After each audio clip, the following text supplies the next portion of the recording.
Hallelujah. Praise the Lord. Praise the Lord. Thank you Jesus. So நிறைய சாட்சிகளை கேட்டோம், ಅನೇಕ ಸಾಕ್ಷಿಗಳನ್ನು ಕೇಳಿದ್ದೇವೆ. கர்த்தர் நம்ம சபையில் எத்தனை அற்புதங்கள் செய்து கொண்டே இருக்கிறார். ದೇವರು ನಮ್ಮ ಸಭೆಯಲ್ಲಿ ಎಷ್ಟು ಅದ್ಭುತಗಳನ್ನು ಮಾಡ್ತಾನೆ ಇದ್ದಾರೆ. இன்னொரு அற்புதம் நடக்க போகுது. ಇನ್ನೊಂದು ಅದ್ಭುತ ನಡೆಯುತ್ತೆ. நம்ம 1000 ஆத்துமக்களா பெருக போறோம். ನಾವು 1000 ಆತ್ಮಗಳಾಗಿ ಹೆಚ್ಚಾಗುತ್ತೇವೆ, ಅಭಿವೃದ್ಧಿ ಆಗುತ್ತೇವೆ. ಆಮೆನ್. இங்கிலீஷ் சபையில் பார்த்தீங்கன்னா இப்போ ஃபுல் ஆயிடுச்சு. ಈಗ ಆಂಗ್ಲ ಸಭೆಯಲ್ಲಿ ನೋಡಿದ್ರೆ ಅದು ಫುಲ್ ಆಗಿದೆ. தமிழும் ஃபுல் ஆச்சு, நிறைய பேர் லீவ் எடுத்துக்கிறாங்க. ತಮಿಳು ಫುಲ್ ಆಗಿದೆ, ಆದರೆ ಅನೇಕರು ರಜೆ ತಗೊಳ್ತಾರೆ, லீவ் எடுத்துக்கிறாங்க, ರಜೆ ತಗೊಳ್ತಾರೆ. பரவாயில்ல, ಪರವಾಗಿಲ್ಲ. இருந்தாலும் கர்த்தருடைய ஆலயத்தில் நாட்டப்பட்டிருக்கிறாங்க. ಇದ್ರೇನು ಅವ್ರ ದೇವರ ಆಲಯದಲ್ಲಿ ಇದ್ದಾರೆ. Praise the Lord. Praise the Lord. சரி, நேரம் கடந்து போயிடுச்சு நிறைய ஏற்கனவே, அதனால வார்த்தைக்குள்ளாக போகலாம். ಸಮಯ ಹೆಚ್ಚಾಗಿದೆ, ಅದರಿಂದ ನೇರವಾಗಿ ವಾಕ್ಯಕ್ಕೆ ನೇರವಾಗಿ ಹೋಗೋಣ. வேர்ட் ஆஃப் காட் குறித்து நம்ம தியானம் பண்ணிட்டு இருக்கிறோம். ದೇವರ ವಾಕ್ಯದ ಬಗ್ಗೆ ನಾವು ಧ್ಯಾನ ಮಾಡ್ತಾ ಇದ್ದೇವೆ. கர்த்தருடைய வார்த்தை என்றால் என்ன என்று நம்ம கற்றுக்கொண்டு வருகிறோம். ದೇವರ ವಾಕ್ಯ ಎಂದರೆ ಏನು ಎಂಬುದಾಗಿ ನಾವು ಕಲಿತಾ ಇದ್ದೇವೆ. இப்போ இது ஆல்மோஸ்ட் இன்னைக்கு பார்த்தீங்கன்னா 10வது சீரீஸ். ಇವಾಗ ನೋಡಿದ್ರೆ ಇದು 10ನೇ ಭಾಗವಾಗಿದೆ. சரி, 9 நம்ம என்ன கடந்த 9 வாரத்தில் என்ன கற்றுக்கொண்டோம்னு பார்க்கலாம் குயிக்கா. ಕಳೆದ 9 ವಾರಗಳಲ್ಲಿ ನಾವು ಏನು ಕಲಿತಿದ್ದೀವಿ ಅಂತ ನೋಡೋಣ.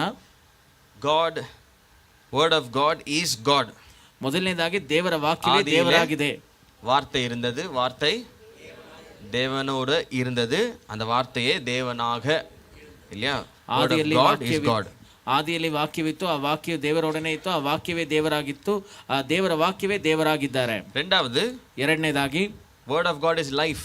ದೇವರ ವಾಕ್ಯ ಜೀವವಾಗಿದೆ. கர்த்தருடைய வார்த்தை ஜீவன் கொடுக்கக்கூடிய வார்த்தையா இருக்கிறது. ದೇವರ ವಾಕ್ಯವು ಜೀವವನ್ನು ಕೊಡುವ ವಾಕ್ಯವಾಗಿದೆ. ಆಮೆನ್. ಆಮೆನ್.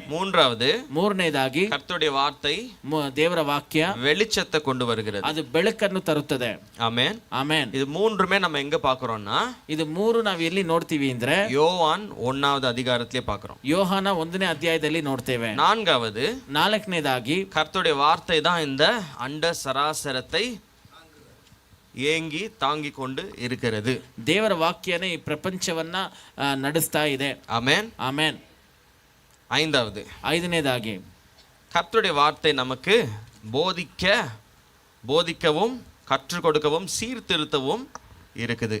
ದೇವರ ವಾಕ್ಯವು ನಮಗೆ ಬೋಧನೆ ಮಾಡೋದಕ್ಕೂ ನಮಗೆ ಕಲಿಸೋದಕ್ಕೂ ನಮ್ಮನ್ನ ತಿದ್ದುವುದಕ್ಕೂ ಇದೆ. ஆமென். ஆமென். கர்த்தருடைய வார்த்தை நம்மள கட்டக்கூடியதா இருக்குது, இல்லையா? ದೇವರ ವಾಕ್ಯವು ನಮ್ಮನ್ನ ಕಟ್ಟುವುದಾಗಿದೆ. அடுத்து ಆಮೇಲೆ கர்த்தருடைய வார்த்தை, அதாவது சத்தியத்தின் வார்த்தை நம்மளை பரிசுத்தமாக்குது. ಸತ್ಯದ ವಾಕ್ಯ ನಮ್ಮನ್ನ ಪರಿಶುದ್ಧವಂತರಾಗಿ ಮಾಡುತ್ತದೆ. ஆமென். சத்தியத்தின் வார்த்தை நம்மளை பரிசுத்தமாக்குது. ಸತ್ಯದ ವಾಕ್ಯ ನಮ್ಮನ್ನು ಪರಿಶುದ್ಧ ಮಾಡುತ್ತದೆ. இந்த டீச்சிங் எல்லாம் மிஸ் பண்ணிட்டீங்கன்னா ஆன்லைன்ல யூடியூப்ல இதெல்லாம் அப்படியே இருக்கும். எவ்ரி சண்டே உடைய டீச்சிங்ஸை நீங்கள் என்ன பண்ணலாம், போயிட்டு நீங்கள் மறுபடியும் கேட்கலாம். ಒಂದು ವೇಳೆ ಈ ಟೀಚಿಂಗ್ನ ನೀವು ಮಿಸ್ ಮಾಡಿದರೆ ಆನ್ಲೈನಲ್ಲಿ ಯೂಟ್ಯೂಬಲ್ಲಿ ನೀವು ಹೋಗಿ ಕೇಳ್ಬೋದು. 7வது வாரம், 7ನೇ ವಾರ, கர்த்தருடைய வார்த்தை ஒரு வேலைக்காரன் போன்றது. ದೇವರ ವಾಕ್ಯ ಒಂದು ಕೆಲಸದ ಆಳಾಗೆ. ஒரு வேலைக்காரனை அமிச்சு, அப்பா இந்த வேலையை முடிச்சுட்டு வா அப்படின்னு சொல்கிறோம் இல்லையா? அந்த மாதிரி கர்த்தருடைய வார்த்தை எப்படி இருக்குதா, ஒரு வேலைக்காரனை போல போய் வேலை செஞ்சு அதை முடிச்சுட்டு எஜமான் என்று சொல்லக்கூடிய ஒரு ವೇಲೆಕಾರನ இருக்குது. ಒಂದು ಕೆಲಸಗಾರನ ಕಳಿಸಿ ಈ ಕೆಲಸನ ಮಾಡಿಬಿಟ್ಟು ಬಾ ಅಂತ ಹೇಳಿ ಕಳಿಸೋ ಹಾಗೆ ದೇವರ ವಾಕ್ಯ ಹೋಗಿ ಆ ಕೆಲಸವನ್ನು ಮಾಡಿದ್ದೀನಿ ಅಂತ ಹೇಳೋ ಒಂದು ವಾಕ್ಯವಾಗಿದೆ. அதுக்கப்புறம் என்ன கற்றுக்கொண்டோம்? ಆಮೇಲೆ ನಾವು ಏನು ಕಲಿತಿದ್ದೇವೆ? 8ನೇ ವಾರ, கர்த்தருடைய வார்த்தை அழிவில்லாத வித்தா இருக்கிறது. ದೇವರ ವಾಕ್ಯ ನಾಶನ ಆಗದೇ ಇರುವ ಬೀಜವಾಗಿದೆ. அழிவில்லாத வித்து, ನಾಶವಾಗದೇ ಇರುವ ಬೀಜವಾಗಿದೆ.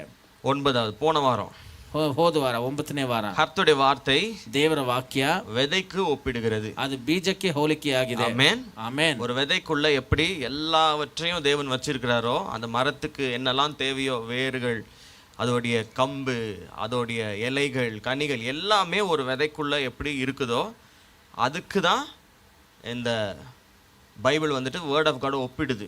ஒரு கர்த்தருடைய வார்த்தை ஒரு விதையை போன்றது, அதுக்குள்ள எல்லாமே இருக்குது.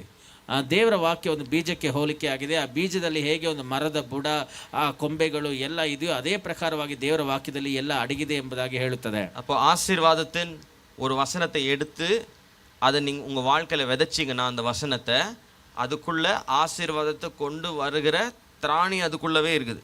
ಆಗ ಒಂದು ಆಶೀರ್ವಾದದ ವಾಕ್ಯವನ್ನು ತಗೊಂಡು ನಿಮ್ಮ ಜೀವನದಲ್ಲಿ ನೀವು ಬಿತ್ತಿದ್ರೆ ಆಶೀರ್ವಾದವನ್ನು ತರುವ ಆ ಒಂದು ಶಕ್ತಿ ಆ ವಾಕ್ಯದಲ್ಲೇ ಇದೆ. நல்ல பிசினஸ் பண்ணணும்னு நினைக்கிறீங்கன்னா ಈಗ ಒಳ್ಳೆ ವ್ಯಾಪಾರ ಮಾಡಬೇಕು ಅಂತ ಯೋಚನೆ ಮಾಡಿದ್ರೆ பிசினஸ்க்குன்னு சில வார்த்தைகள் இருக்குது. ವ್ಯಾಪಾರಕ್ಕೆ ಅಂತ ಕೆಲವು ವಾಕ್ಯ ಇದೆ ಬೈಬಲ್ அந்த வார்த்தைகளை எடுத்து உங்க வாழ்க்கையில நீங்க விதைச்சீங்கன்னா ಆ ವಾಕ್ಯನ ಎತ್ತಿ ನಿಮ್ಮ ಜೀವನದಲ್ಲಿ ನೀವು ಬಿತ್ತನೆ ಮಾಡಿದ್ರೆ அந்த வித்துக்குள்ள இருந்து அந்த பிசினஸ்க்கு என்னெல்லாம் செய்யணுமோ அதுக்குள்ள இருந்தே வரும்.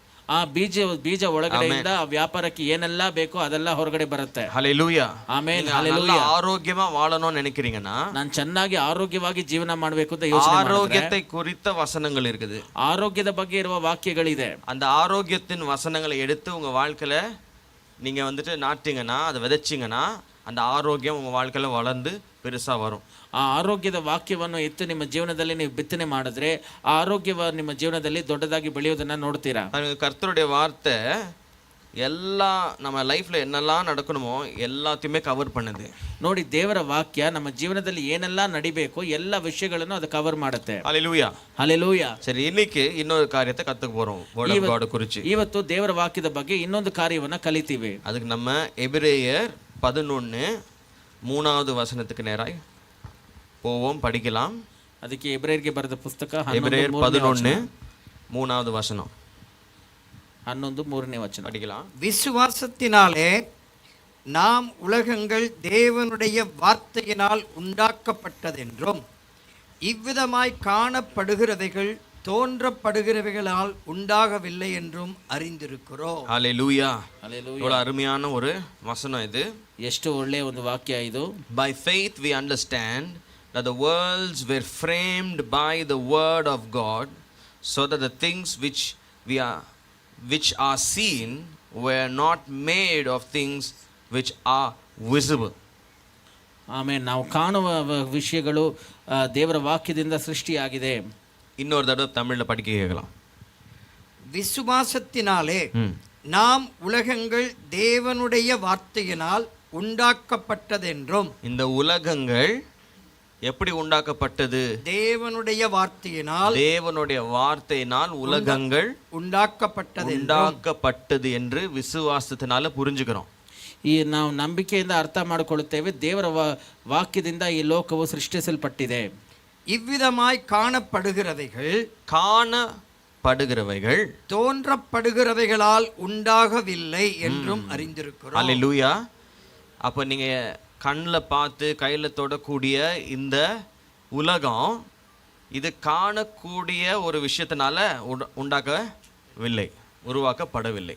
ನೀವು ನೋಡುವ ಮುಟ್ಟುವ ಈ ಒಂದು ಲೋಕವು ಇದು ಕಾಣುವ ಒಂದು ವಿಷಯದಿಂದ ಉಂಟಾಗಲಿಲ್ಲ. அல்லேலூயா. ಹಲ್ಲೆಲೂಯಾ. காணக்கூடாத தொட முடியாத ஒரு ஆவிக்குரிய தேவனுடைய ராஜ்யம்தான் இந்த காணக்கூடிய உலகத்தை படைத்தது. ನೋಡಕ್ಕಾಗದೆ ಇರುವ ಮುಟ್ಟಕ್ಕಾಗದೆ ಇರುವ ಒಂದು ಆತ್ಮಿಕವಾದ ದೇವರ ರಾಜ್ಯದಿಂದಾನೇ ಈ ನೋಡುವ ಲೋಕವು ಸೃಷ್ಟಿಸಲ್ಪಟ್ಟಿದೆ. கர்த்தருடைய ராஜ்யத்துக்கு யாருக்குன்னா அட்ரஸ் தெரியுமா? ದೇವರ ರಾಜ್ಯಕ್ಕೆ ಯಾರಿಗಾದ್ರೂ ಅಡ್ರೆಸ್ ಗೊತ್ತಿದೆಯಾ? சார், பரலோகத்துக்குன்னா நேரா போங்க, லெஃப்ட் எடுத்துட்டு ரைட் எடுத்து அப்படியே கொஞ்சம் முன்னாடி போங்க, லெஃப்ட்ல வருவாங்க அப்படின்னு சொல்ல முடியுமா? பரலோகம் எங்க இருக்குன்னு? ಸರ್, ಪರಲೋಕಕ್ಕೆ ಹೋಗ್ಬೇಕು ಅಂದ್ರೆ ನೆಟ್ಟಿಗೆ ಹೋಗಿ ಹಂಗೆ ಲೆಫ್ಟ್ ತಗೊಳ್ಳಿ ರೈಟ್ ತಗೊಳ್ಳಿ ಅಂತ ಹೇಳಕ್ಕಾಗತ್ತಾ? எங்க இருக்குன்னு யாருன்னா தெரியுமா?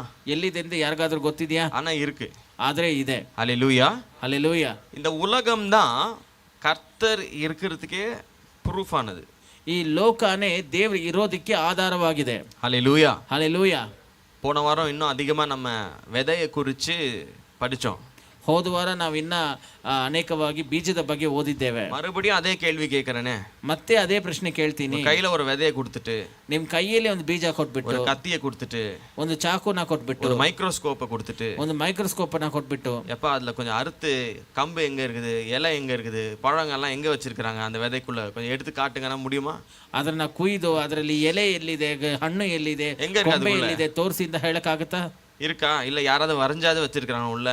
ಇದೆಯಾ ಅದರೊಳಗಡೆ? ಯಾರಾದ್ರೂ ಏನಾದ್ರೂ ಮಾಡಿ ಇಟ್ಟಿದ್ದಾರಾ ಒಳಗಡೆ? இந்த காலத்துல ஆர்டிஸ்ட் வந்துட்டு இந்த காலத்துல அந்த காலத்திலேயே அந்த என்னது அரிசியில வந்துட்டு தாஜ்மஹால் வரைஞ்சிட்டாங்க.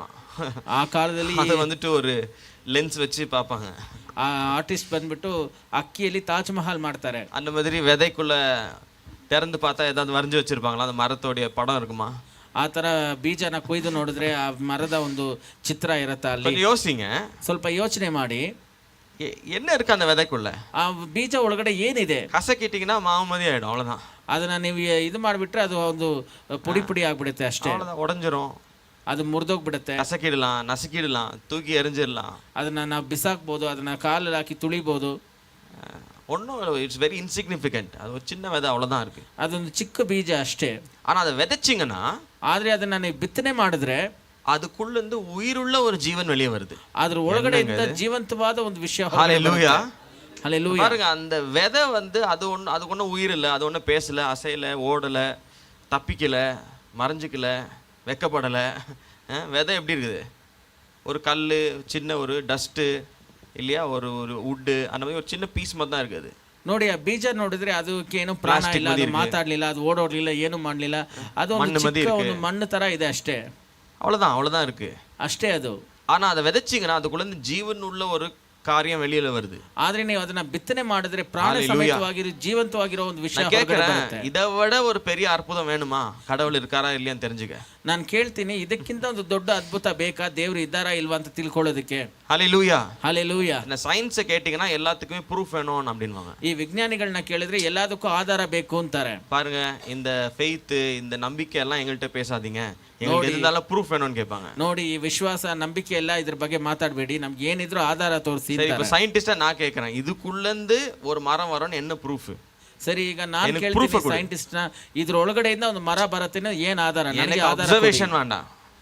சயின்டிஸ்ட் உடனே என்ன பண்ணுவாங்க தெரியுமா? No, it is observed. எனக்கு வேணாம், கிவ் மீ த ப்ரூஃப். இதுல இருந்து மரம் தான் வரப்போகுது, இல்ல மெட்டல் வராதா, அலுமினியம் வராதா, வுட் தான் வரப்போகுது, என்ன ப்ரூஃப்? ಇದರಿಂದ ಮರನೇ ಬರುತ್ತೆ, ಬೇರೆ ಮೆಟಲ್ ಬರೋದಿಲ್ಲ, ಅಲ್ಯೂಮಿನಿಯಂ ಬರೋದಿಲ್ಲ, ಅದಕ್ಕೆ ಏನ್ ಆಧಾರ? என்ன ப்ரூஃப்? ಏನ್ ಆಧಾರ? கொடுக்க முடியுமா? முடியாது. ಕೊಡಕ್ಕಾಗತ್ತಾ? ಕೊಡಕ್ಕಾಗಲ್ಲ. ஹalleluya. ஹalleluya. அப்போ ஒவ்வொரு விதையும் முளைச்சு வரும்போது ஒரு அற்புதத்தை கண்ணால பார்க்குறோம். ಆಗ ಒಂದೊಂದು ಬೀಜನ ಮೊಳಕೆ ಬಿಟ್ಟು ಬರುವಾಗ ಒಂದು ಅದ್ಭುತನ ನಾವು ಕಣ್ಣಲ್ಲಿ ನೋಡ್ತೀವಿ. அந்த பைபிள் என்ன சொல்லுதுன்னா, ಆಗ ಈ ವೇದವಾಕ್ಯ ಏನು ಹೇಳುತ್ತೆ ಅಂದ್ರೆ, இந்த உலகத்தை பார்த்தே கடவுள் ஒருத்தர் இருக்கிறாருன்னு புரிஞ்சுக்கலாமா? ಈ ಲೋಕವನ್ನ ನೋಡಿನೇ ದೇವರು ಅಂತ ಒಬ್ರು ಇದ್ದಾರೆ ಎಂಬುದಾಗಿ ಅರ್ಥ ಮಾಡ್ಕೊಳ್ಬಹುದಂತೆ. ஹalleluya. ஹalleluya. ரோமர் 1ல இத பத்தி எழுதப்படுது. ரோமருக்கு ಬರೆದ ಪತ್ರಿಕೆ 1ನೇ ಅಧ್ಯಾಯದಲ್ಲಿ ಇದರ ಬಗ್ಗೆ ಬರೆಯಲ್ಪಟ್ಟಿದೆ. பவுல் சொல்றாரு, இந்த உலகத்தை பார்க்கிறவனே இத பார்த்த பிறகு, ஆமா இது வந்துட்டு ஒரு கடவுளால தான் படைக்க முடியும், இது இவ்வளவு பிரம்மாண்டமா இவர உயிர் உள்ளதா எப்படி இருக்கக்கூடும், இதுக்கு ஒரு சயின்டிஃபிக் ரீசனிங்கே இல்லை. ಪೌಲನು ಹೇಳ್ತಾರೆ, ಈ ಲೋಕವನ್ನ ನೋಡುವವನೇ ಅವನು ಅರ್ಥ ಮಾಡ್ಕೊಳ್ತಾನೆ, ಇದು ದೇವರಿಂದಾನೇ ಸೃಷ್ಟಿ ಮಾಡಕ್ಕೆ ಆಗುತ್ತೆ, ಇಷ್ಟು ಬ್ರಹ್ಮಾಂಡವಾಗಿ, ಇಷ್ಟು ಒಂದು ಜೀವಂತವಾಗಿ ಯಾರಿಂದ ಇದನ್ನ ಸೃಷ್ಟಿ ಮಾಡಕ್ಕಾಗುತ್ತೆ ಅಂತ ಹೇಳ್ತಾರೆ. இப்போ பாருங்க, உதாரணத்துக்கு இப்போ நம்மெல்லாம் ஒரு பஸ்ல ஏறி ஒரு அடர்ந்த காட்டுக்குள்ள போறோம். ಈಗ ಉದಾಹರಣೆಗೆ ನಾವೆಲ್ಲ ಒಂದು ಬಸ್ಸಲ್ಲಿ ಹತ್ಕೊಂಡು ಒಂದು ದೊಡ್ಡ ಕಾಡು ಒಳಗೆ ಹೋಗ್ತಾ ಇದ್ದೀವಿ. நல்லா ஜன்னல் சீட்டை பார்த்து உட்காந்துக்கங்க. ಚೆನ್ನಾಗಿ ಕಿಟಕಿ ಇರೋ ಸೀಟ್ ಕಡೆ ಕೂತ್ಕೊಳ್ಳಿ. சரியா? ಸರಿನಾ? ஜன்னலை திறந்து வச்சுக்கோங்க. ಕಿಟಕಿನ ಓಪನ್ ಮಾಡಿ ಇಟ್ಕೊಳ್ಳಿ. பயங்கரமான சீனரி எல்லாம் வரப்போகுது. ಒಳ್ಳೆ ಸೀನರಿ ಎಲ್ಲ ಬರುತ್ತೆ. பஸ் ஸ்டார்ட் ஆகுது. ಈಗ ಬಸ್ ಸ್ಟಾರ್ಟ್ ಆಗುತ್ತೆ. ஸ்டார்ட் ஆயிடுச்சு, ಆಗ್ಬಿಡ್ತು, கிளம்பிடுச்சு, ಅದು ಹೊರಟು ಬಿಡ್ತು, சிட்டியை தாண்டி வெளியில போயிடுச்சு, ಪಟ್ಟಣ ದಾಟಿ ಹೊರಗಡೆ ಹೋಗಿ ಆಯ್ತು, ಬಂಡೀಪುರ எல்லாம் தாண்டி போகுது. ಈಗ ಬಂಡೀಪುರ ಎಲ್ಲ ದಾಟ್ಕೊಂಡು ಹೋಗ್ತಾ ಇದೆ, மானெல்லாம் தவி ஓடுது, ಅಲ್ಲಿ ಜಿಂಕೆ ಎಲ್ಲ ಓಡ್ತಾ ಇದೆ. ரீசெண்டாக நாங்கள் அந்த வழியா வரும்போது இப்போ ரீசெண்டாக ஒரு இது பார்த்தோம், என்னது, லெப்பர்டு. ನಾವು ಆ ಕಡೆ ಬರುವಾಗ ಒಂದು ಚಿರತೆಯನ್ನು ನೋಡಿದ್ವಿ. சிறுத்தையா அது பேரு? சிறுத்தையை பார்த்தோம், ನೋಡಿದ್ವಿ. நல்லா ஹைஃபை கொடுக்க முடியல, ಹೈಫೈ ಕೊಡಕ್ಕಾಗ್ಲಿಲ್ಲ, ஜன்னலை மேலே ஏற்றிட்டோம். செல்ஃபி எல்லாம் எடுக்க முடியல, ಸೆಲ್ಫಿ ಎತ್ತಕ್ಕಾಗ್ಲಿಲ್ಲ, பல்பி வாங்குறதுக்குள்ளேயே செல்ஃபி முடிவு பண்ணிட்டோம், ரொம்ப கிட்ட இருந்தது. ஹல்லேலூயா. ஹல்லேலூயா. பாருங்க, அப்படி இப்போ ஒரு காட்டுக்குள்ள போறோம்னு வச்சுக்கோங்க. ನೋಡಿ, ಆ ತರ ಒಂದು ಕಾಡಲ್ಲಿ ಹೋಗ್ತೀವಿ ಅಂತ ಇಟ್ಕೊಳ್ಳಿ. இப்போ டீப் ஃபாரஸ்ட் வில்லேஜ்ங்கெல்லாம் தாண்டி ரொம்ப உள்ள போயிட்டோம்னு வச்சுக்கோங்க. ಈಗ ಹಳ್ಳಿ ಎಲ್ಲ ದಾಟ್ಕೊಂಡು ತುಂಬಾ ಆಳವಾದ ಒಂದು ಕಾಡು ಒಳಗಡೆ, பாதை இல்ல, ரோடு இல்ல, லைட் இல்ல, கம்பம் இல்ல, கரண்ட் இல்ல, எதுவும் இல்ல. ಈಗ ಅಲ್ಲಿ ಒಂದು ದಾರಿ ಇಲ್ಲ, ಒಂದು ಲೈಟ್ ಇಲ್ಲ, ಒಂದು ಕಂಬ ಇಲ್ಲ, ಏನೂ ಇಲ್ಲ. நம்ம பஸ் எல்லாம் நிப்பாட்டிட்டு இப்போ 2 கிலோமீட்டர் உள்ள போயிட்டோம். ಈಗ ನಾವು ಬಸ್ ಎಲ್ಲ ನಿಲ್ಲಿಸ್ಬಿಟ್ಟು ಒಂದು 2 ಕಿಲೋಮೀಟರ್ ಒಳಗಡೆ ಹೋಗ್ಬಿಟ್ವಿ. ஒண்ணுமே இல்ல, பாதையே இல்ல. ಈಗ ಅಲ್ಲಿ ಏನು ದಾರಿನೇ ಇಲ್ಲ. திரும்பி வரவும் நமக்கு தெரியாது, அப்படி ஒரு பாதையே இல்லாத காட்டுக்குள்ள நம்ம போயிட்டோம். ಈಗ ಮತ್ತೆ ವಾಪಸ್ ಬರೋಕ್ಕೂ ನಮ್ಗೆ ಗೊತ್ತಿಲ್ಲ, ಆ ತರ ದಾರಿ ಇಲ್ಲದೆ ಒಂದು ಜಾಗಕ್ಕೆ ಹೋಗಿದ್ದೀವಿ. அங்க அனிமல் சத்தம் எல்லாம் கேக்குது, ಅಲ್ಲೆಲ್ಲಿ ಮೃಗಗಳು ಶಬ್ದ ಎಲ್ಲ ಕೇಳಿಸ್ತಾ ಇದೆ, நீரோட போற சத்தம் எல்லாம் கேக்குது, ಎಲ್ಲೋ ನೀರ್ ಹರಿತಾ ಇರೋ ಶಬ್ದ ಕೇಳುತ್ತೆ. ரொம்ப டீப்ல வந்துட்டோம், ತುಂಬಾ ಆಳವಾದ ಕಾಡಿಗೆ ಬಂದಿದ್ದೇವೆ. ஒண்ணுமே சாப்பாடும் இல்ல, ஒண்ணும் இல்ல, ಅಲ್ಲಿ ಊಟನೂ ಇಲ್ಲ, ಏನೂ ಇಲ್ಲ. மரத்துல இருந்தா கிடைச்சா சாப்பிட வேண்டியதுதான். ಮರದಲ್ಲಿ ಏನಾದ್ರೂ ಇದ್ದೆ ಅದನ್ನ ತಿನ್ಬೇಕಷ್ಟೇ. டீப்ல வந்துட்டோம், ಇಷ್ಟು ಆಳವಾದ ಕಾಡಿಗೆ தெரியுது. ಬಂದಿದ್ದೇವೆ. இது ரொம்ப ஹார்ட் ஆஃப் த ஃபாரஸ்ட் குள்ள வந்துட்டோம். ನಿಮ್ಗೆ ಚೆನ್ನಾಗಿ ಗೊತ್ತಾಗುತ್ತೆ, ಇದು ತುಂಬಾ ಆಳವಾದ ಒಂದು ಕಾಡಲ್ಲಿ ನಾವು ಬಂದಿದ್ದೀವಿ. தொலைஞ்சிட்டோம். இங்க இருந்து நம்ம வந்துட்டு பாதையை கண்டுபிடிச்சு போக 2 நாள் ஆயிடும். ಇಲ್ಲಿ ನಾವು ಕಾಣದೆ தொலைஞ்சே போயிடுவோம். ಇಲ್ಲಿ ನಾವು ಕಾಣದೆ ಹೋಗಿದ್ದೇವೆ. ಇಲ್ಲಿಂದ ನಾವು ಮಾರ್ಗ ಹುಡ್ಕೊಂಡು ಹೋಗಕ್ಕೆ 2 ದಿನ அந்த பாதையிலே திரும்பி போகாம கொஞ்சம் மாறிட்டாலும் நம்ம இதுக்குள்ளே தான் சுத்திட்டு இருக்க போறோம். ಬಂದ ದಾರಿಯಲ್ಲೇ ನಾವು ಮತ್ತೆ ಹೋಗದೆ ಬೇರೆ ಕಡೆ ಹೋದ್ರೇನು ನಾವು ಇಲ್ಲೇ ಸುತ್ತಾಡ್ತಾ ಇರ್ತೀವಿ. என்ன பண்ணாலும் நமக்கு வெளிச்சம் இல்ல, எதுவும் தெரியல, காடு அடர்த்தியா இருக்குது. ಏನ್ ಮಾಡಿದ್ರು ನಮ್ಗೆ ಬೆಳಕು ಇಲ್ಲ, ಏನು ಗೊತ್ತಾಗ್ತಾ ಇಲ್ಲ, ಕಾಡು ತುಂಬಾ ಭಯಂಕರವಾಗಿದೆ. சரி, நான் சொல்றேன், கொஞ்சம் முன்னாடி போய் பார்க்க வாங்க, இன்னும் கொஞ்சம் முன்னாடி போய் பார்ப்போம். ಸರಿ, ನಾನು ಹೇಳ್ತೀನಿ, ಬನ್ನಿ ಸ್ವಲ್ಪ ಮುಂದೆ ಹೋಗಿ ನೋಡೋಣ. சரி, போறோம். ಸರಿ, ಹೋಗ್ತೀವಿ.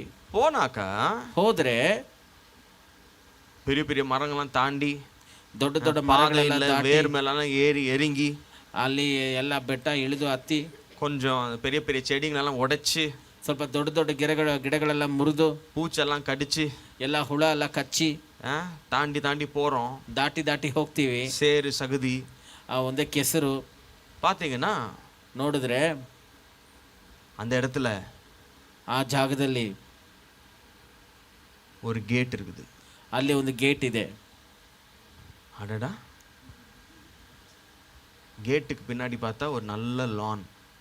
ಗೇಟ್ ಹಿಂದ್ಗಡೆ ನೋಡಿದ್ರೆ ಒಂದು ಒಳ್ಳೆ ಲಾನ್, ஒரு நல்ல பங்களா, ಒಂದು ಒಳ್ಳೆ ಬಂಗ್ಲಾ, ஒரு நல்ல காம்பவுண்டு, ಒಂದು ಒಳ್ಳೆ ಕಾಂಪೌಂಡ್ ಹಾಕಿದ್ದಾರೆ.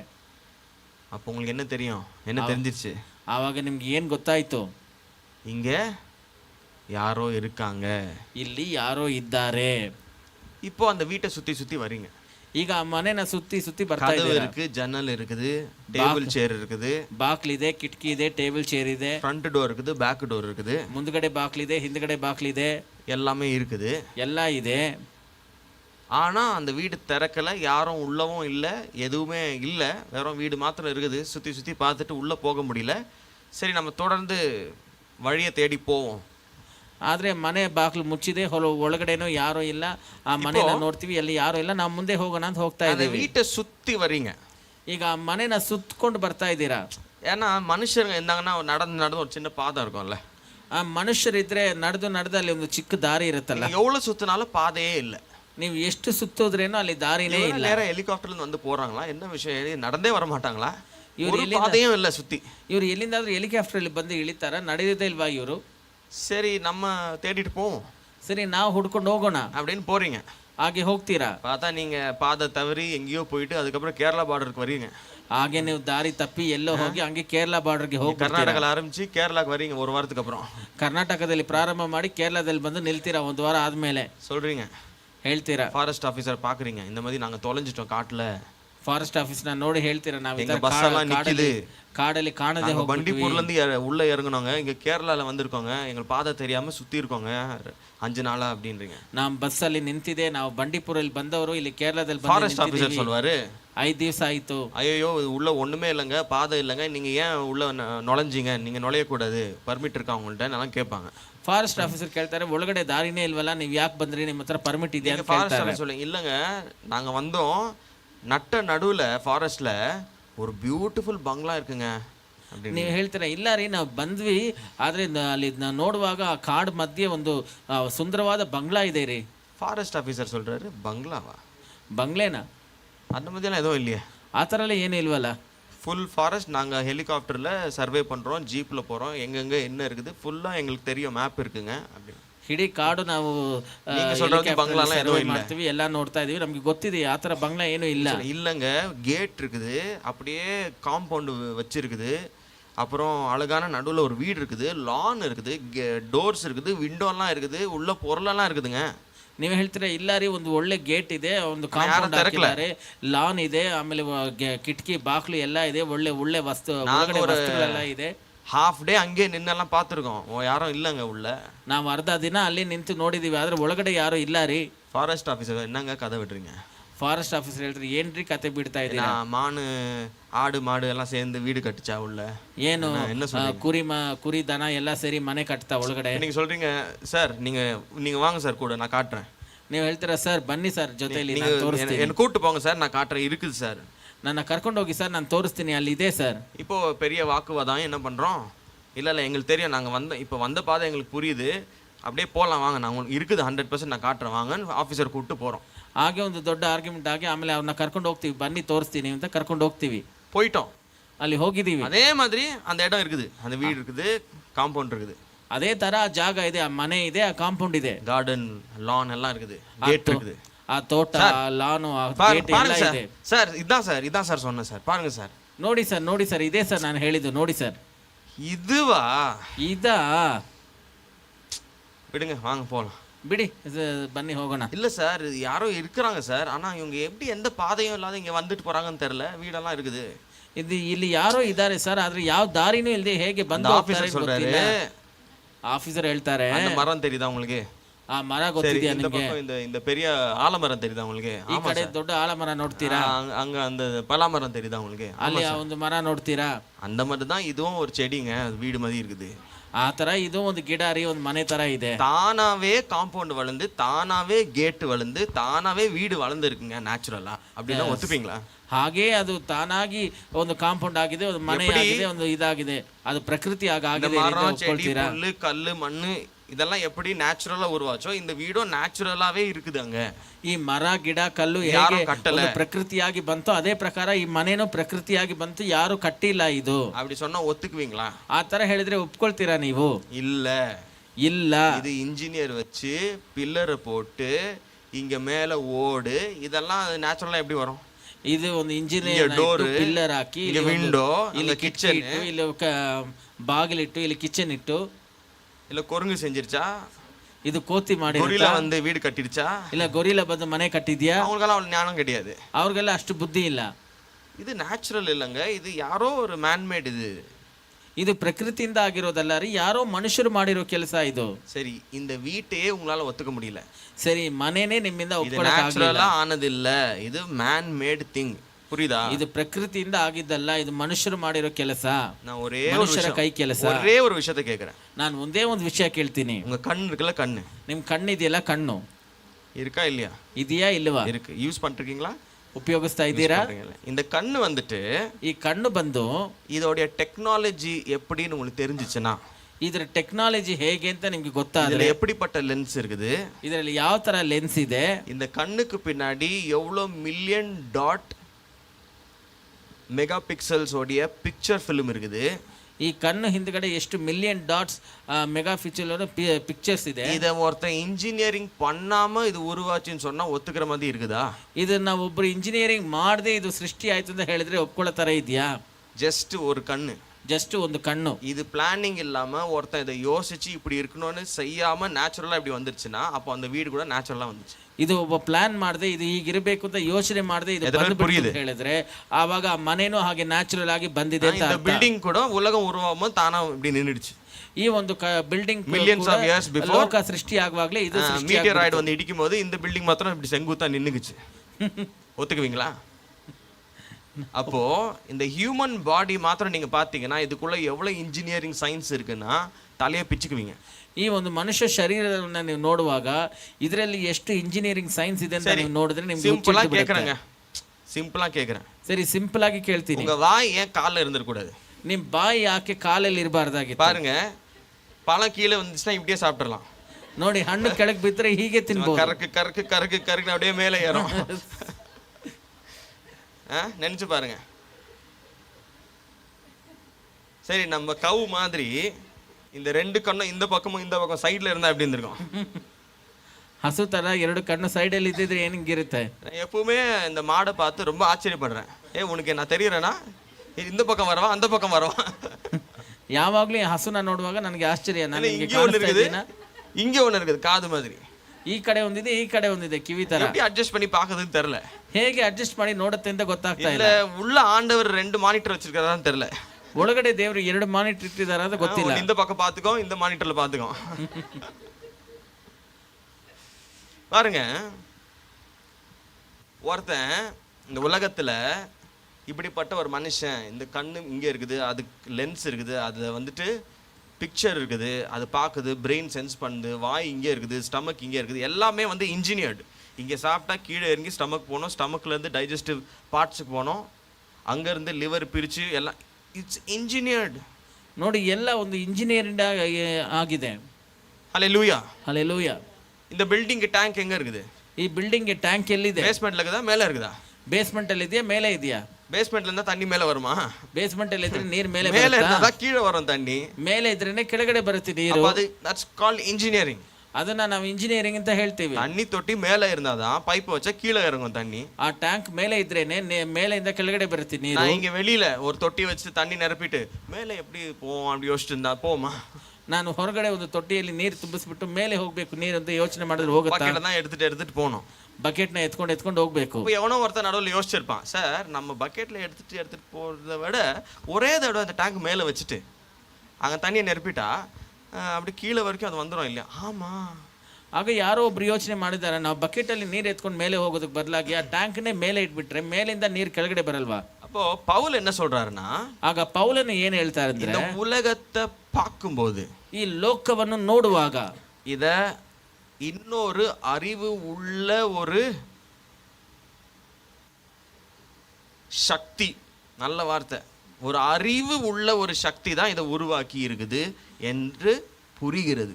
ಇದನ್ನ ಇನ್ನೊಂದು ಬುದ್ಧಿವಂತಿಕೆ ಇರುವ ಶಕ್ತಿ ಇದನ್ನ ಸೃಷ್ಟಿ ಮಾಡಿದೆ ಎಂಬುದನ್ನ ನಾವು ಅರ್ಥ ಮಾಡ್ಕೊಳ್ಬಹುದು. நம்ம இந்தியால, ನಮ್ಮ ಭಾರತ ದೇಶದಲ್ಲಿ நம்ம மக்களுக்கு வந்துட்டு எல்லாத்தையுமே கொண்டாடணும்ன்ற ஒரு ஆசை, ನಮ್ಮ ಜನರಿಗೆ உள்ள ஒரு ಎಲ್ಲವನ್ನು ಕೊಂಡಾಡಬೇಕು ಎಂಬುದಾಗಿ ಒಂದು ಆಸೆ.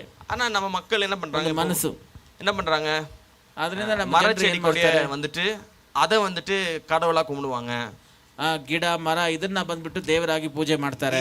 ஏன் அப்படி பண்றாங்கன்னா, அது வந்துட்டு கனி கொடுக்குது, அதை சாப்பிட்டு நம்ம வாழ்றோம், அதை வந்து கும்பிடலாம் அப்படின்னு கும்பிடுறாங்க. ಯಾಕೆ ಹಾಗೆ ಮಾಡ್ತಾರೆ ಅಂದ್ರೆ, ಅದು ಫಲ ಕೊಡುತ್ತೆ, ಅದನ್ನ ತಿಂದು ನಾವು ಜೀವಂತವಾಗಿದ್ದೀವಿ, ಅದಕ್ಕೆ ನಾವು ಪೂಜೆ ಮಾಡಬಹುದು ಅಂತ ಹೇಳ್ತಾರೆ. நல்ல உள்ளம்தான், நல்ல யோசனை தான், ஓகே. ಅದು ಒಂದು ಒಳ್ಳೆ ಯೋಚನೆನೇ, ಒಳ್ಳೆ ಮನಸ್ಸು. அதையும் தாண்டி என்ன யோசிக்கிறாங்க, சூரியன். ಅದಾದ್ಮೇಲೆ ಏನ್ ಯೋಚನೆ ಮಾಡ್ತಾರೆ, ಸೂರ್ಯன் வெளிச்சமே வரலன்னா எந்த ஒரு செடி கொடி எதுவும் வளராது. அப்போ இதெல்லாம் நல்லா இருக்கிறதுக்கு காரணம் அந்த சூரியன் தான், அதை கும்பிடுறாங்க. ಈ ಸೂರ್ಯನ ಬೆಳಕು ಬರಲಿಲ್ಲ ಅಂದ್ರೆ ಯಾವ ಗಿಡ ಮರನೂ ಬೆಳೆಯೋದಿಲ್ಲ. ಅದಕ್ಕಾಗಿ ಅದನ್ನ ಅವ್ರು ಪೂಜೆ ಮಾಡ್ತಾರೆ. சரி, ஓகே. ஆனா சூரியன் வந்துட்டு இந்த இடத்துல வரணும், இந்த இடத்துல நிக்கணும், பூமி உள்ள டிஸ்டன்ஸ்ல இருக்கணும், இப்படி சுத்தணும். பாருங்க, அந்த சூரியத்துல இருந்து வர வெளிச்சம் யாருக்கு தேவை? இங்கே உள்ள செடிக்கு தேவை. ನೋಡಿ, ಆದ್ರೆ ಆ ಸೂರ್ಯನು ಇಲ್ಲಿ ಬರಬೇಕು, ಇಲ್ಲಿ ನಿಂತ್ಕೊಳ್ಬೇಕು, ಭೂಮಿಗೆ ಎಷ್ಟು ದೂರವಾಗಿರ್ಬೇಕು, ಈ ತರ ಸುತ್ತಬೇಕು. ಅಲ್ಲಿಂದ ಬರೋ ಬೆಳಕು ಯಾರಿಗೆ ಬೇಕಾಗಿದೆ? ಈ ಭೂಮಿಯಲ್ಲಿ ಗಿಡಗಳಿಗೆ ಬೇಕು. அதோடைய இலையில என்ன பண்ணுதான், சூரிய வெளிச்சத்துல இருந்து அதோடைய ஆகாரத்தை ரெடி பண்ணிக்குதான். ಒಂದು ಮರ ಏನ್ ಮಾಡುತ್ತೆ, ಅದರ ಒಂದು ಎಲೆಯಿಂದ ಅದಕ್ಕೆ ಬೇಕಾಗಿರುವ ಆಹಾರವನ್ನು ಆ ಸೂರ್ಯನ ಬೆಳಕಿಂದ ತಗೊಳುತ್ತೆ. அந்த வெளிச்சத்தை எடுத்து அது ஆகாரம் பண்ணி சமைச்சு சாப்பிட்டு 3 வேளையும் சாப்பிட்டு கடைசியில் என்ன பண்ணுதான், போனா போகுது அப்படின்னு ஒரு பழத்தை வெளியிடும். ಆ ಒಂದು ಆಹಾರನ ಅದು ತಗೊಂಡು ಅದು ತಿಂದು ಹೋದ್ರೆ ಹೋಗ್ಲಿ ಪರವಾಗಿಲ್ಲ நம்ம சாப்பிட்டாச்சு, ಒಂದು ಫಲವನ್ನ ಅದು ಹೊರಗಡೆ ಬಿಡುತ್ತೆ. இதுங்களும் சாப்பிட்டோம் அப்படின்ட்டு 2 பழத்தை வெளியே விடும்.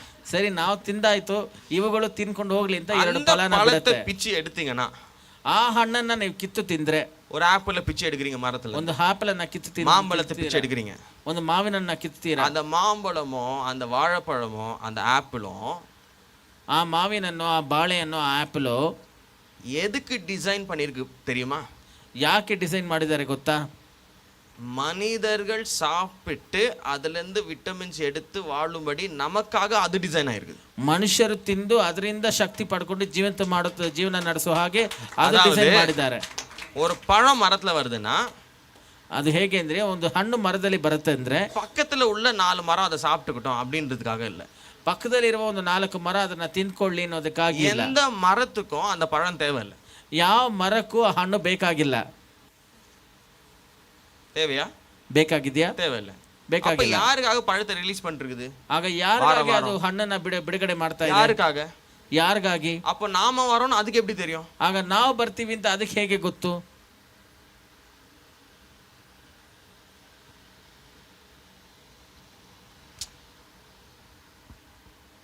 நமக்கு தான் அந்த பழம் வேணும், ನಮಗೆ ಹಣ್ಣು ಬೇಕು, ஆனா அது வருது எங்க? ಆದ್ರೆ ಅದು ಬರೋದು ಎಲ್ಲಿ? மரத்துல. ಮರದಲ್ಲಿ. மரத்துக்கும் நமக்கும் என்ன சம்பந்தம்? நம்ம மனிதர்கள். ಮರಕ್ಕೂ ನಮಗೂ ಏನು ಸಂಬಂಧ? ನಾವು ಮನುಷ್ಯರು. அதுங்கெல்லாம் மரச்செடி கொடிகள். ಅದೆಲ್ಲ ಗಿಡ ಮತ್ತು ಮರಗಳು. அவங்க உலகம் வேற நம்ம உலகம் வேறன்னு சொல்ல முடியாதே. ಅವ್ರ ಲೋಕ ಬೇರೆ ನಮ್ಮ ಲೋಕ ಬೇರೆ ಅಂತ ಹೇಳಕ್ ಆಗಲ್ವಲ್ಲ. நமக்காகவே அவங்க இருக்கிறாங்க, ನಮಗಾಗಿನೇ ಅವ್ರು ಇದ್ದಾರೆ. அவங்களுக்குள்ள ஒரு ப்ராடக்ட் என் வயிற்றுக்குள்ள போகணும். ಅವ್ರ ಒಳಗಡೆಯಿಂದ ಬರೋ ಒಂದು ಪ್ರಾಡಕ್ಟ್ ನನ್ನ ಹೊಟ್ಟೆ ಒಳಗಡೆ ಹೋಗ್ಬೇಕು.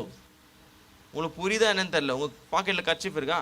ನಿಮ್ಗೆ ಅರ್ಥ ಆಗುತ್ತಾ ಅಂತ ಗೊತ್ತಿಲ್ಲ. ನಿಮ್ಮ ಪಾಕೆಟ್ ಅಲ್ಲಿ ಖರ್ಚೀಫ್ ಇದೆಯಾ? சாப்பிட முடியுமா? ತಿನ್ನಕ್ಕಾಗುತ್ತಾ? உங்ககிட்ட தானே இருக்குது. ನಿಮ್ಮ ಹತ್ರ ತಾನೇ ಇದೆ. ನಿಮ್ದು ತಾನೇ ಇದು. ತಿಂತೀರಾ? வயிற்றுக்குள்ள போட்டா என்ன ஆகும்? ಹೊಟ್ಟೆ ಒಳಗೆ ಹಾಕಿದ್ರೆ ಏನಾಗುತ್ತೆ? ஐசியூக்கு தான் போகணும். ಐಸಿಯುಗೆನೆ ಹೋಗ್ಬೇಕು. ಆದ್ರೆ ஏதோ ஒரு மரத்துல வர ஒரு ஐட்டம், ಆದ್ರೆ ಏನೋ ಒಂದು ಮರದಲ್ಲಿ ಬರೋ ಒಂದು ವಸ್ತು நம்பி வயிற்றுக்குள்ள போட்டுக்கிறோம், நம்ம பாடிக்குள்ள அனுப்பிச்சிடுறோம். ಅದನ್ನ ನಂಬಿ ನಾವು ಹೊಟ್ಟೆ ಒಳಗಡೆ ಹಾಕೊಳ್ತೀವಿ, ನಮ್ಮ ಮೈಯಲ್ಲಿ ಕಳಿಸ್ತೀವಿ. ஒரு காயின் எடுத்து வயல்ல போட்டுப்பீங்களா? வயிற்றுல இறக்குவீங்களா இல்லையா? ಒಂದು ಕಾಯಿನ್ ಬಾಯಲ್ಲಿ ಹಾಕೊಳ್ತೀರಾ? ஒரு கோல்டு காயின் இருக்கு, 1 கிராம் கோல்டு தரேன், முழுங்கிடுறீங்களா? ಒಂದು ಗೋಲ್ಡ್ ಕಾಯಿನ್ ಕೊಡ್ತೀನಿ, ಅದನ್ನ ನುಂಗ್ಬಿಡ್ತೀರಾ? முழுங்குவீங்களா? ನುಂಗ್ಬಿಡ್ತೀರಾ? அப்பா 1 கிராம் கோல்டு நான் சாப்பிட்றேன். முழுங்க முடியாது இல்ல? ஐஃபோன் ரொம்ப பிடிக்கும் தானே, உடச்சி ஒரு பீஸ் தரேன் சாப்பிட்ரு. ಐಫೋನ್ ತುಂಬಾ ಇಷ್ಟ ತಾನೆ, ಮುರಿದು ಒಂದು ಪೀಸ್ ಕೊಡ್ತೀನಿ ತಿನ್ನಿ. ஒரு பீஸை தரேன் சாப்பிடு ஐஃபோன். ಅದನ್ನ ಮುರಿದು ಒಂದು ಪೀಸ್ ಕೊಡ್ತೀನಿ ತಿನ್ನಿ.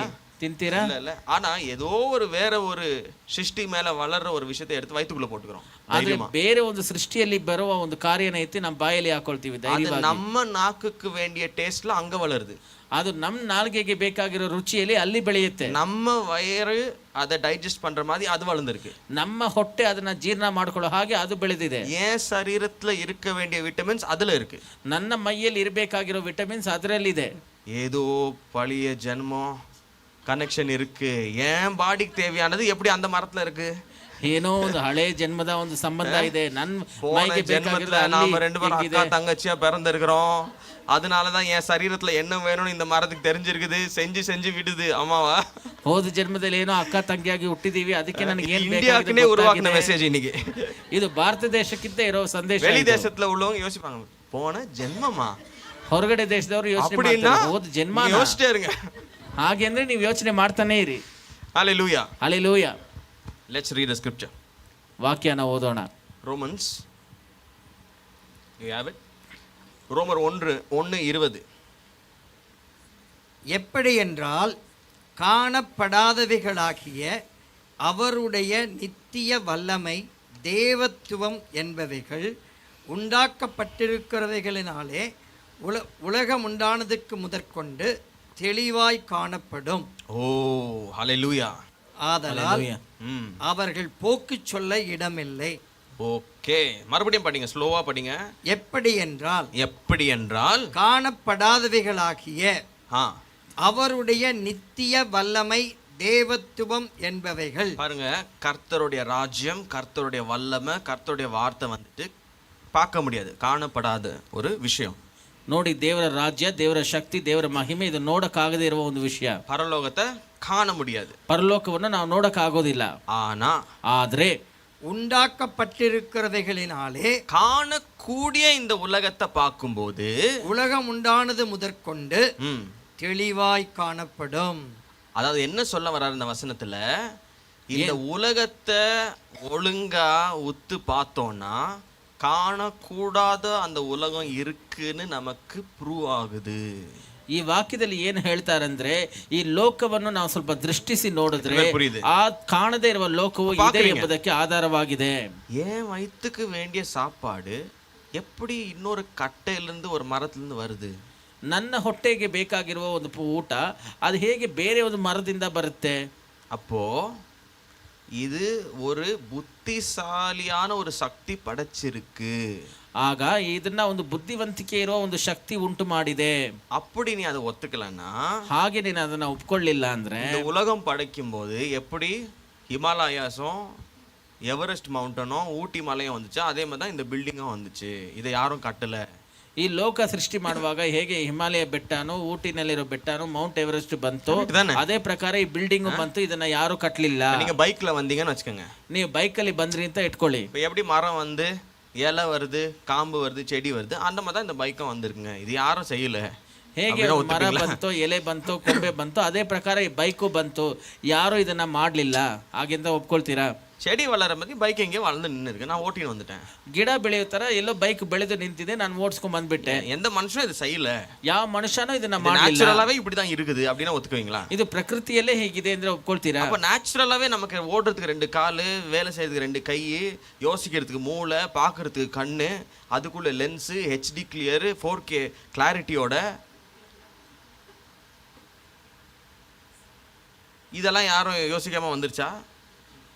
ಆಗ ನಾವು ಯೋಚನೆ ಮಾಡಕ್ಕೆ ನಮ್ಗೆ ತಲೆ, ನಮ್ಗೆ ಓಡಿಸೋದಕ್ಕೆ ಕೈ, ಕಾಲು, ಕಣ್ಣು இவ்வளவு ಎಲ್ಲ intelligent ஆன ஒரு ಯೋಚನೆ ಮಾಡದೇನೆ ಬಂದ್ಬಿಡ್ತಾ? இவ்வளவு இன்டெலிஜென்ட்டான ஒரு கிரீச்சர் தானா வந்துருச்சா? இல்ல ಇಷ್ಟು யாராவது ಬುದ್ಧಿವಂತಿಕೆ ಇರುವ இதை விட புத்திசாலியான ஒருத்தர் இதை செஞ்சிருக்கணுமா? ಇಷ್ಟು ಬುದ್ಧಿವಂತಿಕೆ ಇರುವ ಒಂದು ಸೃಷ್ಟಿ ತಾನಾಗಿ ಬಂದ್ಬಿಡ್ತಾ? ಇಲ್ಲ ಇದಕ್ಕಿಂತ ಬುದ್ಧಿವಂತರು ಯಾರನ್ನ ಇದನ್ನ ಸೃಷ್ಟಿ ಮಾಡಿರ್ಬೇಕಾ? இதுதான் இந்த வசனம் சொல்லுது. ಇದನ್ನೇ ಈ ವಾಕ್ಯ ಹೇಳುತ್ತೆ. காணக்கூடாத தேவனுடைய ராஜ்யத்தையும் தேவனுடைய வல்லமையும் இந்த காணக்கூடிய விஷயங்களை பார்க்கும் போதே அது இருக்குது என்று புரிந்து கொள்கிறோம். ನಾವು ನೋಡಕ್ಕಾಗದೇ ಇರುವ ದೇವರ ರಾಜ್ಯವನ್ನು, ದೇವರ ಶಕ್ತಿಯನ್ನು ನಾವು ನೋಡುವ ಈ ಲೋಕವನ್ನು ನೋಡುವಾಗಲೇ ನಮ್ಗೆ ಅರ್ಥ ಆಗ್ಬಿಡುತ್ತೆ. சிம்பிளா மறுபடியும் சொல்லணும்னா, ಸಿಂಪಲ್ ಆಗಿ ಮತ್ತೆ ಹೇಳ್ಬೇಕು ಅಂದ್ರೆ, இந்த ஐபோனை பார்த்தீங்கன்னா, ಈ ಐಫೋನ್ ಅನ್ನ ನೋಡಿದ್ರೆ, இந்த ஐபோனை செஞ்சவர் ஒருத்தர் இருக்கணும்னு நம்புறீங்கல்ல? ಈ ಐಫೋನ್ ನ ಮಾಡಿದವರು ವ್ಯಕ್ತಿ ಒಬ್ರು ಇರಬೇಕು ಅಂತ ನಂಬ್ತೀರಲ್ಲ? தானா வரல. ಇದು ತಾನಾಗಿ ಬರ್ಲಿಲ್ಲ. விட பிரம்மாண்டமா ஏங்கி கொண்டிருக்கிற இந்த உலகம் அண்டசரத்தை பார்க்கும்போது நமக்கு என்ன தெரியுது? இத படைச்சவர் ஒருத்தர் இருக்கிறாரு. ಇದಕ್ಕಿಂತ ಭಯಂಕರವಾಗಿ ನಡೀತಾ ಇರೋ ಲೋಕ ಪ್ರಪಂಚನ ನೋಡುವಾಗ ಏನಾಗುತ್ತೆ? படைச்சவர் ஒருத்தர் இருக்கிறார். ಸೃಷ್ಟಿ ಮಾಡಿದ இவ்வளவு புத்திசாலித்தனமா படைக்கணும்னா அது ஒரு பயங்கர இன்டெலிஜென்ட் ஆனவர், நம்மளை விட பயங்கர காம்ப்ளெக்ஸ் ஆனவர், நம்ம புரிந்து கொள்ள முடியாத வல்லமை படைத்தவராக தான் இருக்க முடியும். ಇಷ್ಟು ಬುದ್ಧಿವಂತಿಕೆಯಿಂದ ಲೋಕವನ್ನು ಸೃಷ್ಟಿ ಮಾಡಬೇಕು ಅಂದ್ರೆ ನಮಗಿಂತ ಬುದ್ಧಿವಂತರಾಗಿರ್ಬೇಕು, ನಮಗಿಂತ ಶಕ್ತಿವಂತರಾಗಿರ್ಬೇಕು ಅಂತ ನಾವು ಯೋಚನೆ ಮಾಡ್ತೀವ? ಹೌದಾ ಇಲ್ವಾ? ஆமாவா இல்லையா? ಹೌದಾ ಇಲ್ವಾ? ஆமாவா இல்லையா? ಹೌದಾ ಇಲ್ವಾ? ஒரு கேமரா பாக்குறீங்க, ಒಂದು ಕ್ಯಾಮ್ರಾನ ನೋಡ್ತೀರಾ, மைக்க பாக்குறீங்க, ಮೈಕನ್ನ ನೋಡ್ತೀರಾ. ஒண்ணு இல்லை, இதை படைச்சவனை அவனை போட்டோவும் பார்க்க தேவையில்லை, எதுவும் பார்க்க தேவையில்லை. இது பார்த்தாலே உனக்கு தெரியும் இதை ஒருத்தர் படைச்சிருப்பு, யாரோ ஒரு சயின்டிஸ்ட் பண்ணியிருக்கிறாருங்க. ಇದನ್ನ ನೋಡುವಾಗಲೇ ಗೊತ್ತಾಗುತ್ತೆ ಯಾರೋ ಒಂದು ವಿಜ್ಞಾನಿ ಇದನ್ನ ಮಾಡಿದ್ದಾರೆ. அந்த சயின்டிஸ்ட்டை நான் உங்களுக்கு ப்ரூவ் பண்ண தேவையில்லை, இந்த மைக் தான் அதோடைய ப்ரூஃபே, அவர் இருக்கிறாரு அப்படின்னு. ಆ ಸೈಂಟಿಸ್ಟ್ ನಾನು ನಿಮಗೆ ಪ್ರೂವ್ ಮಾಡಬೇಕಾಗಿರೋ ಅವಶ್ಯಕತೆ ಇಲ್ಲ, ಈ ಮೈಕೆ ಅದಕ್ಕೆ ಆಧಾರವಾಗಿದೆ. இப்போ ஃபேஸ்புக் பார்த்திருப்பீங்க, ಈಗ ಫೇಸ್ಬುಕ್ ನೋಡಿರ್ತೀರಾ. அதோட ஓனர் யாரு? Mark Zuckerberg. ಅದ್ರ ಓನರ್ ಯಾರು? ಮಾರ್ಕ್ ಜಕರ್ಬರ್ಗ್.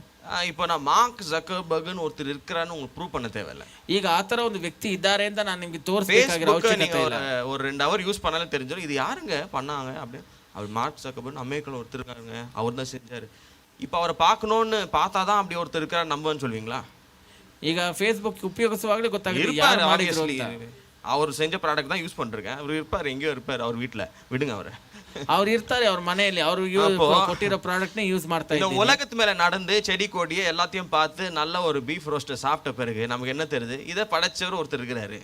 ಆಗ ಈ ಲೋಕದಲ್ಲಿ ಚೆನ್ನಾಗಿ ಅಲೆದಾಡಿ ಎಲ್ಲ ಊಟ ಮಾಡಿ ಎಲ್ಲ ಮಾಡಿದ್ಮೇಲೆ ನಮ್ಗೇನು ಗೊತ್ತಾಗುತ್ತೆ? ಇದನ್ನ ಸೃಷ್ಟಿ ಮಾಡಿದವರು ಒಬ್ರು ಇದ್ದಾರೆ. இப்போ நம்ம முதல்ல படிச்ச வசனத்தை படிக்கலாம். ಈಗ ನಾವು ಮೊದಲು ಓದಿರೋ ವಾಕ್ಯನ ಓದೋಣ. 11:3. விசுவாசத்தினாலே நாம் உலகங்கள் தேவனுடைய வார்த்தையினால் உண்டாக்கப்பட்டதென்றும் இவ்விதமாய் காணப்படுகிறவைகள் தோன்றப்படுகிறவைகளால் உண்டாகவில்லை என்றும் அறிந்திருக்கிறோம். ஹல்லேலூயா. ஹல்லேலூயா. Praise the Lord. இவ்விதமாய் விசுவாசத்தினாலே நம்ம என்ன புரிந்து கொள்றோம்னா, இந்த உலகங்கள் தேவனுடைய வார்த்தையினாலே உருவாக்கப்பட்டது.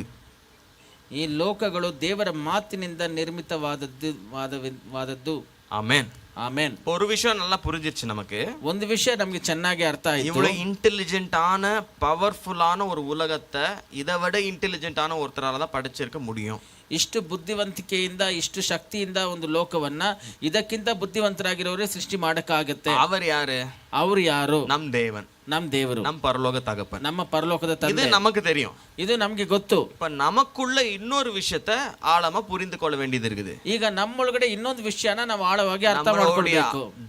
பரலோக தேவன் தான் இதை உருவாக்குறாரு. ஆமா, ನಮ್ಮ ಪರಲೋಕ ದೇವರೇ ಇದನ್ನ ಸೃಷ್ಟಿ ಮಾಡ್ತಾರೆ. நம்ம பரலோக தகப்பன் தான் உருவாக்குறாரு. ನಮ್ಮ ಪರಲೋಕದ ತಂದೆನೇ ಇದನ್ನ ಸೃಷ್ಟಿ ಮಾಡ್ತಾರೆ. எப்படி உருவாக்குனாரு? ಆದ್ರೆ ಹೇಗೆ ಸೃಷ್ಟಿ ಮಾಡಿದ್ರು? வசனம் சொல்லுது, அவருடைய வார்த்தையினால தான் உருவாக்குறாராம். ವಾಕ್ಯ ಹೇಳುತ್ತೆ ಆತನ ಮಾತಿನಿಂದ, ಆತನ ವಾಕ್ಯದಿಂದ ಸೃಷ್ಟಿ ಮಾಡಿದ್ದಾರೆ. விசுவாசத்தினாலே நாம் உலகங்கள் தேவனுடைய வார்த்தையினால் உண்டாக்கப்பட்டதென்றும். ஹல்லேலூயா, ஹல்லேலூயா. தேவனுடைய வார்த்தையினால தான் உலகம் மாத்திரம் இல்ல, உலகங்கள் அண்ட சராசரி எல்லாமே, ஸ்டார்ஸ், மூணு, சேட்டலைட்ஸ், கேலக்சிஸ் எல்லாமே உலகத்துல என்னெல்லாம் சயின்டிஸ்ட் சொல்றானோ அவ்வளவும் இந்த உலகங்கள் எல்லாம் எதனால் படைக்கப்பட்டது? ದೇವರ ವಾರ್ತೆನಾಲ ಪಡೆಯಲ್ಪಟ್ಟದು. ದೇವರ ವಾಕ್ಯದಿಂದ ಲೋಕ ಅಲ್ಲ, ಲೋಕಗಳು ಈ ವಿಜ್ಞಾನಿಗಳು ಏನೆಲ್ಲ ಹೇಳ್ತಾರೋ ಅದೆಲ್ಲ ದೇವರ ವಾಕ್ಯದಿಂದ ಸೃಷ್ಟಿಸಲ್ಪಟ್ಟಿದೆ. இப்போ நீங்க தெரிந்து கொள்ள வேண்டியது என்ன? ಈಗ ನೀವು ತಿಳ್ಕೊಳ್ಬೇಕಾಗಿರೋದು ಏನು? இந்த உங்க கையில இருக்கிற இந்த பைபிள், ನಿಮ್ಮ ಕೈಯಲ್ಲಿರೋ ಈ ವೇದ ಪುಸ್ತಕ, ஒவ்வொரு வாரமும் நீங்க கேட்கிற இந்த தேவனுடைய வார்த்தை, ಒಂದೊಂದು ವಾರ ನೀವು ಕೇಳುವ ಈ ದೇವರ ವಾಕ್ಯ, அதே தேவனுடைய வார்த்தை தான் இந்த உலகங்களையும் படைச்சது. ಅದೇ ದೇವರ ವಾಕ್ಯನೇ ಈ ಲೋಕವನ್ನು ಸೃಷ್ಟಿ ಮಾಡಿದೆ. ஹல்லேலூயா, ஹல்லேலூயா. அந்த தேவனுடைய வார்த்தை உலகத்தை படைச்சு இன்னும் நிறுத்தி ஸ்ட்ராங்கா புடிச்சு நிக்க வைக்குதுன்னா, ಆ ದೇವರ ವಾಕ್ಯ ಲೋಕವನ್ನ ಸೃಷ್ಟಿ ಮಾಡಿ ಆ ಲೋಕವನ್ನ ಹಾಗೆ ಹಿಡಿದಿಟ್ಟಿದೆ ಅಂದ್ರೆ, இந்த வார்த்தையை நீ எடுத்து யூஸ் பண்ணா அது எவ்வளவு ஸ்ட்ராங்கா உன்னை புடிச்சு நிறுத்தும். ಈ ವಾಕ್ಯವನ್ನ ನೀನೆತ್ತು ಉಪಯೋಗ ಮಾಡಿದ್ರೆ ಅದು ಎಷ್ಟು ಬಲವಾಗಿ ನಿನ್ನ ಎತ್ತಿ ನಿಲ್ಲಿಸುತ್ತೆ. எதுக்கு இந்த வார்த்தையை பைண்ட் பண்ணி நம்ம கையில தேவன் நீ இது படி ಮಗನೇನ್ ಕುಡುಗರಾರು? ಯಾಕೆ ದೇವರು ಈ ವಾಕ್ಯವನ್ನು ಪುಸ್ತಕವಾಗಿ ಮಾಡಿ ಇದನ್ನ ಓದು ಮಗನೇ ಅಂತ ನಮ್ಮ ಕೈಯಲ್ಲಿ ಕೊಡ್ತಾರೆ? எதுக்கு கொடுத்திருக்கிறாரு? ಯಾಕೆ ಕೊಟ್ಟಿದ್ದಾರೆ? உலகத்தையே இதை வச்சு படைச்சிருக்கிற, நீ உன் வாழ்க்கையை படைச்சுக்க. இந்த அடுத்து ಈ ಲೋಕವನ್ನೇ ಇದನ್ನ ಇಟ್ಟು ಸೃಷ್ಟಿ ಮಾಡಿದ್ದೀನಿ, ನೀನು ನಿನ್ನ ಬಾಳನ್ನ ಸೃಷ್ಟಿ ಮಾಡ್ಕೊ. ஹல்லேலூயா, ஹல்லேலூயா. உன் ஆரோக்கியத்தை இதை வச்சு சரி பண்ணிக்கோ. ನಿನ್ನ ಆರೋಗ್ಯವನ್ನ ಇದನ್ನ ಇಟ್ಟು ಸರಿಪಡಿಸ್ಕೊ. பொருளாதாரத்தை இதை வச்சு சரி பண்ணிக்க. ನಿನ್ನ ಹಣಕಾಸನ್ನ ಇದರ ಇಟ್ಟು ಸರಿ ಮಾಡಿಸ್ಕೊ. குடும்பத்தை இதை வச்சு சரி பண்ணிக்க. ನಿನ್ನ ಕುಟುಂಬನ ಇದನ್ನ ಇಟ್ಟು ಸರಿಪಡಿಸ್ಕೊ. வார்த்தையில எல்லாமே இருக்குது. ನನ್ನ ವಾಕ್ಯದಲ್ಲಿ ಎಲ್ಲಾ ಇದೆ. உலகங்களே இதை வச்சு தான் படைச்சிருக்காரு. ಈ ಲೋಕಗಳನ್ನೇ ಇದನ್ನ ಇಟ್ಟೆ அந்த ಸೃಷ್ಟಿ ಮಾಡಿದ್ದಾರೆ. உலகங்கள்ல நம்ம வந்துட்டு ஒரு எறும்பு மாதிரி எங்கேயோ சுத்திட்டு இருக்கோம். ಈ ಲೋಕಗಳಲ್ಲಿ ನಾವು ಬಂದು ಎಲ್ಲೋ ಒಂದು ಇರುವೆ ತರ ಸುತ್ತಾಡ್ತಾ ಇದ್ದೀವಿ. ஒன்னால நீங்க ஒருவேளை ஃப்ளைட்ல போய் இருக்கலன்னா இது வரைக்கும் ஒரு வாட்டியாவது போய் பாருங்க. சின்ன டிஸ்டன்ஸ், அது இங்க ஒரு சென்னை, இங்க இருந்து ஒரு 3000 ரூபாய் ஆகும். ಟ್ರೈ பண்ணி பாருங்க. ಒಂದು ವೇಳೆ ನೀವು ಇನ್ನೂ ಫ್ಲೈಟಲ್ಲಿ ಹೋಗಿಲ್ಲ ಅಂದರೆ ಒಂದ್ಸರಿ ಹೋಗಿ ಪ್ರಯತ್ನ ಪಟ್ಟು ನೋಡಿ கொஞ்சம் இப்படி டேக் ஆஃப் ஆன உடனே, ಸ್ವಲ್ಪ ಟೇಕ್ ಆಫ್ ಆದ ತಕ್ಷಣ ಫುಲ್ ಬ್ಯಾಂಗ್ಳೂರ್ ஒரு மார்ச் போட்டி மாதிரி தெரியும். ಇಡೀ ಬೆಂಗಳೂರು ಏನೋ ಒಂದು ಬೆಂಕಿ ಪಟ್ಟಣ ತರ ಕಾಣುತ್ತೆ. இவ்வளவுதான் இருக்கும், ಇಷ್ಟೇ ಇರುತ್ತೆ. சின்ன சின்ன அந்த பசங்க வந்து சொப்பு விளையாடுவாங்களே அதே மாதிரி தான் தெரியும் மேலந்து ಈ பார்த்தா. ಚಿಕ್ಕ ಮಕ್ಕಳು ಏನೋ ಆಟ ಆಡ್ತಾರಲ್ಲ ಅದೇ ತರನೇ ಇರುತ್ತೆ, ಚಿಕ್ಕ ಚಿಕ್ಕದಾಗಿ ಮೇಲಿಂದ மாமா ನೋಡುವಾಗ. எங்கேயோ ஆட்டோல போயின்னுக்கிறாரு, அதெல்லாம் தெரியாது. ನಿಮ್ಮ ಮಾವ ಎಲ್ಲೋ ಆಟೋದಲ್ಲಿ ಹೋಗ್ತಾ ಇದ್ದಾರೆ, ಅದೆಲ್ಲ ಕಾಣಿಸೋದಿಲ್ಲ. உங்க அக்கா மாடி மேல துணி காய போட்டிருக்காங்க, அதெல்லாம் தெரியாது. ನಿಮ್ಮ ಅಕ್ಕ ಅಲ್ಲಿ ಮಾಡಿ ಮೇಲೆ ಬಟ್ಟೆ ಗೊತ್ತಾಗೋದಿಲ್ಲ. செதில் செதிலா ஒண்ணுமே தெரியாது. அதுக்கு மனுஷனும் தெரியாது, மிருகம் தெரியாது, நாய் தெரியாது, தெரு நாய் தெரியாது, ஒன்றும் தெரியாது, மாடும் தெரியாது, எதுவும் தெரியாது. ಏನು ಗೊತ್ತಾಗೋದಿಲ್ಲ, ಮನುಷ್ಯರು ಗೊತ್ತಾಗೋದಿಲ್ಲ, ಮೃಗಗಳು ಗೊತ್ತಾಗೋದಿಲ್ಲ, ಅಷ್ಟು ಚಿಕ್ಕದಾಗ್ಬಿಡುತ್ತೆ. நினைச்சு பாருங்க, இந்த உலகத்திலே தான் இன்னும் இருக்கிறோம். கொஞ்சம் ஒரு 10,000 ஃபீட் தான் மேல வந்திருக்கோம். ನೋಡಿ, ಈ ಲೋಕದಲ್ಲೇ ನಾವು ಇನ್ನ ಇದೀವಿ, ಒಂದು 10,000 ಅಡಿ ಮೇಲೆ ಬಂದಿದ್ದೀವಿ ಅಷ್ಟೇ. நினைச்சு பாருங்க, இந்த உலகங்களை தாண்டி மேல பரலோகத்துக்கு போனா இன்னும் எவ்வளவு சின்னதா இருக்கும். ಈ ಲೋಕಗಳನ್ನ ದಾಟಿ ಪರಲೋಕಕ್ಕೆ ಹೋದ್ರೆ ಅದು ಇನ್ನ ಎಷ್ಟು ಚಿಕ್ಕದಾಗಿರುತ್ತೆ. பூமியை தாண்டி போனா ஒரு அளவுக்கு 3 லெவலுக்கு போலாம். சந்திரன் எங்க இருக்குதோ அங்க போலாம். ಈ ಭೂಮಿನ ದಾಟ್ಕೊಂಡು ಹೋದ್ರೆ ಒಂದು ವೇಳೆ ಚಂದ್ರನ ಎಲ್ಲಿದ್ದಾನೆ சந்திரன் இடத்துல இருந்து நீங்க பாத்தீங்கன்னா பூமி வந்து சின்ன ஒரு டென்னிஸ் பால் மாதிரி தெரியும். ಆ ಒಂದು ಚಂದ್ರನ ಸ್ಥಳದಿಂದ ನೋಡಿದ್ರೇನೆ ಭೂಮಿ ಒಂದು ಚಿಕ್ಕ ಟೆನ್ನಿಸ್ ಬಾಲ್ ತರ ಕಾಣಿಸುತ್ತೆ. அந்த சந்திரன்ல இருந்து இன்னும் தூரம் போனீங்கன்னா போயிட்டே இருக்கலாம். பக்கத்துல உள்ள நியரஸ்ட், நமக்குள்ள நியரஸ்ட் ஸ்டார் எதுனா சூரியன் தான். ಚಂದ್ರನ ಬಿಟ್ಟು ಇನ್ನ ಹೋಗ್ಬೇಕು ಅಂದ್ರೆ ನಮ್ಮ ಹತ್ರ ಪಕ್ಕದಲ್ಲಿರೋದು ಸೂರ್ಯನೇ. அந்த சூரியன் கிட்ட போறதுக்கே பல லட்சம் பல ஆயிரம் வருஷம் ஆகுமா. ಆ ಸೂರ್ಯನ ಹತ್ರ ಹೋಗೋದಕ್ಕೆ ಎಷ್ಟು ಸಾವಿರ ವರ್ಷಗಳ டிஸ்டன்ஸ்ல இருக்குது, ಅಷ್ಟು ದೂರದಲ್ಲಿದೆ. அங்க இருந்து இன்னொரு அடுத்த ஸ்டாருக்கு போனோம்னா அவ்வளவுதான். ಅಲ್ಲಿಂದ ಇನ್ನೊಂದು ನಕ್ಷತ್ರಕ್ಕೆ ಹೋಗ್ಬೇಕು ಅಂದ್ರೆ ಅಷ್ಟೇ. இந்த பாலம் தெரியாது, எதுவும் தெரியாது, இந்த அர்த்தெல்லாம் எங்க இருக்குன்னு தெரியாது. அது வந்து பொடி பொடியா இப்படி இப்படி இருக்கும், டாட் மாதிரி இருக்கும். ಇದೆಲ್ಲ ಎಲ್ಲಿದೆ ಅಂತ ನಮ್ಗೆ ಕಾಣಿಸೋದಿಲ್ಲ. மறுபடியும் அந்த டாட் மாதிரி இருக்கிற அர்த்தக்குள்ள வந்து மறுபடியும் உள்ள வந்து பாத்தீங்கன்னா நீங்களாம் என்னடா சண்டை போட்டுக்கிறீங்க. ಮತ್ತೆ ಆ ಡಾಟ್ ತರ ಈ ಲೋಕದಲ್ಲಿ ಬಂದು ನೋಡಿದ್ರೆ ಏನ್ರೋ ಜಗಳ ಮಾಡ್ತಾ ಇದ್ದೀರಾ பாருங்க. இவ்வளோ பெரிய உலகங்களை அவருடைய வார்த்தைனால படைச்சிருக்கிறாரு. ನೋಡಿ ಇಷ್ಟು ದೊಡ್ಡ ದೊಡ್ಡ ಲೋಕಗಳನ್ನು ಆತನ ವಾಕ್ಯದಿಂದ ಉಂಟು ಮಾಡಿದ್ದಾನೆ. ஆதியாகமத்துல இந்த இந்த இந்த பூமிக்குள்ள வந்து எப்படி படைப்புகளை படைச்சாருன்னு எழுதிருக்கு, அதையும் பார்க்கிறோம். ಆದಿಕಾಂಡದಲ್ಲಿ ಈ ಭೂಮಿಯಲ್ಲಿ ಬಂದು ಹೇಗೆ ಸೃಷ್ಟಿ ಮಾಡಿದ್ರು ಎಂಬುದನ್ನ ಓದ್ತೀವಿ, ಅದನ್ನು ನಾವು ಓದಿದ್ದೀವಿ. இதுக்கு மத்தியில ಇದರ ಮಧ್ಯದಲ್ಲಿ நம்மள உருவாக்கி ನಮ್ಮನ್ನ ಸೃಷ್ಟಿ ಮಾಡಿ அவருடைய சாயல நம்மள உருவாக்கி ಆತನ ರೂಪದಲ್ಲಿ ನಮ್ಮನ್ನ ಸೃಷ್ಟಿ ಮಾಡಿ அவருடைய பிள்ளைகளா உருவாக்கி ಆತನ ಮಕ್ಕಳಾಗಿ ನಮ್ಮನ್ನ ಸೃಷ್ಟಿ ಮಾಡಿ நம்மள வந்துட்டு மிருகமா படைச்சிருக்கலாம், இல்ல பறவையா படைச்சிருக்கலாம், மீனா படைச்சிருக்கலாம், செடியா படைச்சிருக்கலாம். ஆனா இல்ல, என் பிள்ளையா படிக்கிறேன். ನಮ್ಮನ್ನ ಬಂದು ಒಂದು ಮೃಗವಾಗಿ ಸೃಷ್ಟಿ ಮಾಡಿರ್ಬೋದು, ಒಂದು ಹಕ್ಕಿಯಾಗಿ ಸೃಷ್ಟಿ ಮಾಡಿರ್ಬೋದು. ಇಲ್ಲ, ನನ್ನ ಮಕ್ಕಳಾಗಿ ನಾನು ಸೃಷ್ಟಿ ಮಾಡ್ತೀನಿ, அதுவும் என் சாயல்லே படிக்கிறேன், ಅದು ನನ್ನ ಹೋಲಿಕೆ ಪ್ರಕಾರನೇ ಸೃಷ್ಟಿ ಮಾಡ್ತೀನಿ. இப்படி உருவாக்கி ಹೀಗೆ ಅವರು ಸೃಷ್ಟಿ ಮಾಡಿ மேன்மையான உலகங்களை, ಈ ಒಂದು ಸುಂದರವಾದ ಲೋಕಗಳನ್ನು நீ ஆண்டுகொள், ನೀನು ಆಳ್ವಿಕೆ ಮಾಡು, இதெல்லாம் உனக்கு gift. ನೀನು ದೊರೆತನ ಮಾಡು, அந்த மரம் உனக்காக செஞ்சேன், நதி உனக்காக செஞ்சேன், மலை உனக்காக செஞ்சேன், இதெல்லாம் நீ ஆண்டுக்க. ಈ ಮರ ನಿನಗಾಗಿ ಮಾಡಿದ್ದೀನಿ, ಈ ನದಿ ನಿನಗಾಗಿ ಮಾಡಿದ್ದೀನಿ, ಈ ಬೆಟ್ಟ ನಿನಗಾಗಿ ಮಾಡಿದ್ದೀನಿ, ಎಲ್ಲ ನೀನು ಆಳ್ವಿಕೆ ಮಾಡು, ದೊರೆತನ ಮಾಡು. ஹல்லேலூயா, ಹಲ್ಲೆಲೂಯಾ. பாருங்க, அது மாத்திரமல்ல, ನೋಡಿ ಅದು ಮಾತ್ರ ಇಲ್ಲ, எல்லாம் செஞ்சு ಎಲ್ಲ ಮಾಡಿ அவருடைய வார்த்தையே நம்ம கையில கொடுக்குது. ಆತನ ವಾಕ್ಯವನ್ನೇ ನಮ್ಮ ಕೈಯಲ್ಲಿ ಕೊಟ್ಟಿದ್ದಾರೆ. எந்த வார்த்தைனால உலகங்களை படைச்சனோ அந்த வார்த்தையை உனக்கே கிஃப்டா தரேன். ಯಾವ ವಾಕ್ಯದಿಂದ ಲೋಕವನ್ನು ಸೃಷ್ಟಿ ಮಾಡಿದನೋ ಆ ವಾಕ್ಯವನ್ನೇ ನಿನಗೆ ಒಂದು ವರವಾಗಿ ಕೊಡ್ತಾ ಇದ್ದಾನೆ. நல்லா கவனிங்க, இந்த வார்த்தையை தேவன் எடுத்து ஒரு யானை கொடுத்துருக்கலாம்ல. ನೋಡಿ, ಈ ವಾಕ್ಯವನ್ನ ದೇವರು ಎತ್ತಿ ಒಂದು ಆನೆ ಕೈಯಲ್ಲಿ ಕೊಟ್ಟಿರ್ಬೋದಲ್ಲ. ஹைட் வெயிட் எல்லாம் பர்சனாலிட்டி இருக்கிற நீ எல்லாரையும் பாத்துக்கலாம், இந்த தேவனுடைய வார்த்தையை நீ வச்சுக்கோ, யானை கொடுத்துருக்கலாம். ನೀನ್ ಒಳ್ಳೆ ಪರ್ಸನಾಲಿಟಿ ಆಗಿದೆ ನೋಡೋದಕ್ಕೆ, ನೀನ್ ಇಟ್ಕೋ ಈ ವಾಕ್ಯನ, ನೀನ್ ಎಲ್ಲಾರನ್ನ ನೋಡ್ಕೊಂಡು. சிங்கம் தான் கரெக்ட், நல்ல ஸ்ட்ராங் ஆன ஒரு அனிமல், நல்லா பாத்துக்கோ எல்லாரையும் அப்படின்னு அது கையில கொடுத்துருக்கலாம்ல ஆண்டவர். ಇಲ್ಲ, ಸಿಂಹನೇ ಸರಿ, ಅದೇ ತುಂಬಾ ಬಲವಾಗಿದೆ, ಚೆನ್ನಾಗಿ ನೋಡ್ಕೊಳ್ಳುತ್ತೆ, ಅದು ಕೈಯಲ್ಲಿ ராஜா நீ வச்சுக்க, எல்லாரையும் பாத்துக்க அப்படின்னு அது கையில கொடுக்கல. ದೇವರ ವಾಕ್ಯ ಸಿಂಹ ನೀನ್ ಇಟ್ಕೋ, ನೀನ್ ನೋಡ್ಕೊಂತ ಹೇಳಿ ಅದ್ರ ಕೈಲಿ ಕೊಡ್ಲಿಲ್ಲ ತಾನೆ. அது யார் கையில கொடுத்துருக்காரு? ಯಾರ ಕೈಯಲ್ಲಿ ಕೊಟ್ಟಿದ್ದಾರೆ? இன்னொரு காரியம் சொல்றேன், ಇನ್ನೊಂದು ವಿಷಯ ಹೇಳ್ತೀನಿ. இந்த உலகத்துல இருக்கிற பிரசிடென்ட்டோ பிரைம் மினிஸ்டரோ அவங்க கையில கொடுக்கல ஆண்டவர். ಈ ಲೋಕದಲ್ಲಿರುವ ಪ್ರೆಸಿಡೆಂಟೋ ಪ್ರೈಮ್ ಮಿನಿಸ್ಟರ್ ದೇವರು ಅವ್ರ ಕೈಯಲ್ಲಿ ಕೊಡ್ಲಿಲ್ಲ. பெரிய பெரிய சயின்டிஸ்டோ அவங்க கையில கொடுக்கல ஆண்டவர். ದೊಡ್ಡ ದೊಡ್ಡ ವಿಜ್ಞಾನಿಗಳು ಕೈಯಲ್ಲಿ ಕೊಡ್ಲಿಲ್ಲ ದೇವರು. உங்க கையிலயும் என் கையிலயும் இந்த தேவனுடைய வார்த்தை, ನಿಮ್ ಕೈಯಲ್ಲೂ ನಮ್ಮ ಕೈಯಲ್ಲೂ ದೇವರು ತನ್ನ ವಾಕ್ಯವನ್ನು ಕೊಟ್ಟಿದ್ದಾರೆ. ஹல்லேலூயா, ஹல்லேலூயா. உலகங்களை படைத்த இந்த தேவனுடைய வார்த்தை நம்ம கையில கொடுக்கப்பட்டிருக்கிறது. ಈ ಲೋಕವನ್ನು ಸೃಷ್ಟಿ ಮಾಡಿದ ದೇವರ ವಾಕ್ಯವನ್ನು ನಮ್ಮ ಕೈಯಲ್ಲಿ ಕೊಡಲ್ಪಟ್ಟಿದೆ. இவ்வளவு அருமையான இந்த தேவ வார்த்தையை தெரிந்து கொள்ளாமல் இருப்பதுதான் மிகப்பெரிய குருட்டாட்டம். ಇಷ್ಟು ಸುಂದರವಾದ ದೇವರ ವಾಕ್ಯದ ಬಗ್ಗೆ ತಿಳುವಳಿಕೆ ಇಲ್ಲದೆ ಇರೋದೇ ಒಂದು ದೊಡ್ಡ கையில வச்சுட்டு படிக்காம இருக்கிறது தான் உலகத்திலே உள்ள மிகப்பெரிய இக்னோரன்ஸ், குருட்டுத்தனம். ಇದನ್ನ ಕೈಯಲ್ಲಿ ಇಟ್ಕೊಂಡೇ ನಾವು ಓದದೇ ಇರೋದೇ ಅದಿರೋ ಒಂದು ಕುರುಟುತನ. ஏன்னா இதை வச்சு உலகத்தை உருவாக்குனார்னா நம்ம உலகத்தை உருவாக்கிக்கலாம்ல. ಇದನ್ನ ಇಟ್ಟು ಲೋಕವನ್ನೇ ಸೃಷ್ಟಿ ಮಾಡಿದ್ದಾರೆ ಅಂದ್ರೆ ನಾವು ನಮ್ಮ ಲೋಕನ ಸೃಷ್ಟಿ ಮಾಡಬಹುದಲ್ವಾ? பைபிள்ல இருந்து உள்ள வார்த்தை எடுத்து உங்க உலகத்தை நீங்க அழகாக்கிக்கலாம்ல. ಈ ಬೈಬಲ್ ಇಂದ ವಾಕ್ಯ ತಗೊಂಡು ಶರೀರத்தை நீங்க மேன்மையாக்கலாமா இல்லையா? ನಿಮ್ಮ ಶರೀರವನ್ನ ನೀವು ಆಶೀರ್ವದಿಸಬಹುದು, குடும்பத்தை மேன்மையாக்கலாமா இல்லையா? ನಿಮ್ಮ ಕುಟುಂಬವನ್ನ ನೀವು ಆಶೀರ್ವದಿಸಬಹುದು ತಾನೆ. முதல்ல நமக்கு வேண்டியது என்னன்னா, ಆಗ ಮೊದಲು ನಮಗೆ ಬೇಕಾಗಿರೋದು ಏನು ಅಂದ್ರೆ கீழ்ப்படிதல் முக்கியம். ವಿಧೇಯತರಾಗಿರೋದು ತುಂಬಾ ಮುಖ್ಯ. முதல்ல வார்த்தைக்கு கீழ்ப்படியணும். ಮೊದಲನೇದಾಗಿ ವಾಕ್ಯಕ್ಕೆ ನಾವು ವಿಧೇಯತರಾಗಿರಬೇಕು. வார்த்தை ஒரு விஷயம் சொல்லும், போய் சொல்லாதன்னு. ಈ ವಾಕ್ಯ ಒಂದು ಮಾತು ಹೇಳುತ್ತೆ, ಸುಳ್ಳು ಹೇಳ್ಬೇಡ. அப்ப அதுக்கு நம்ம என்ன பண்ணணும்? ಆಗ ಅದಕ್ಕೆ ನಾವೇನ್ ಮಾಡ್ಬೇಕು? முதல்ல நம்ம செய்ய வேண்டியது கீழ்ப்படிதல். ಮೊದಲು ನಾವು ಮಾಡಬೇಕಾಗಿರೋದು ವಿಧೇಯತರಾಗಿರ್ಬೇಕು. போய் சொல்லாதன்னு சொல்றாருன்னா சரி, இதுல இருந்து நான் போய் சொல்ல மாட்டேன். ಸುಳ್ಳು ಹೇಳ್ಬೇಡ ಅಂತ ಹೇಳಿದ್ರೆ ನಾನು ಇವತ್ತಿನಿಂದ ಸುಳ್ಳು ಹೇಳೋದಿಲ್ಲ.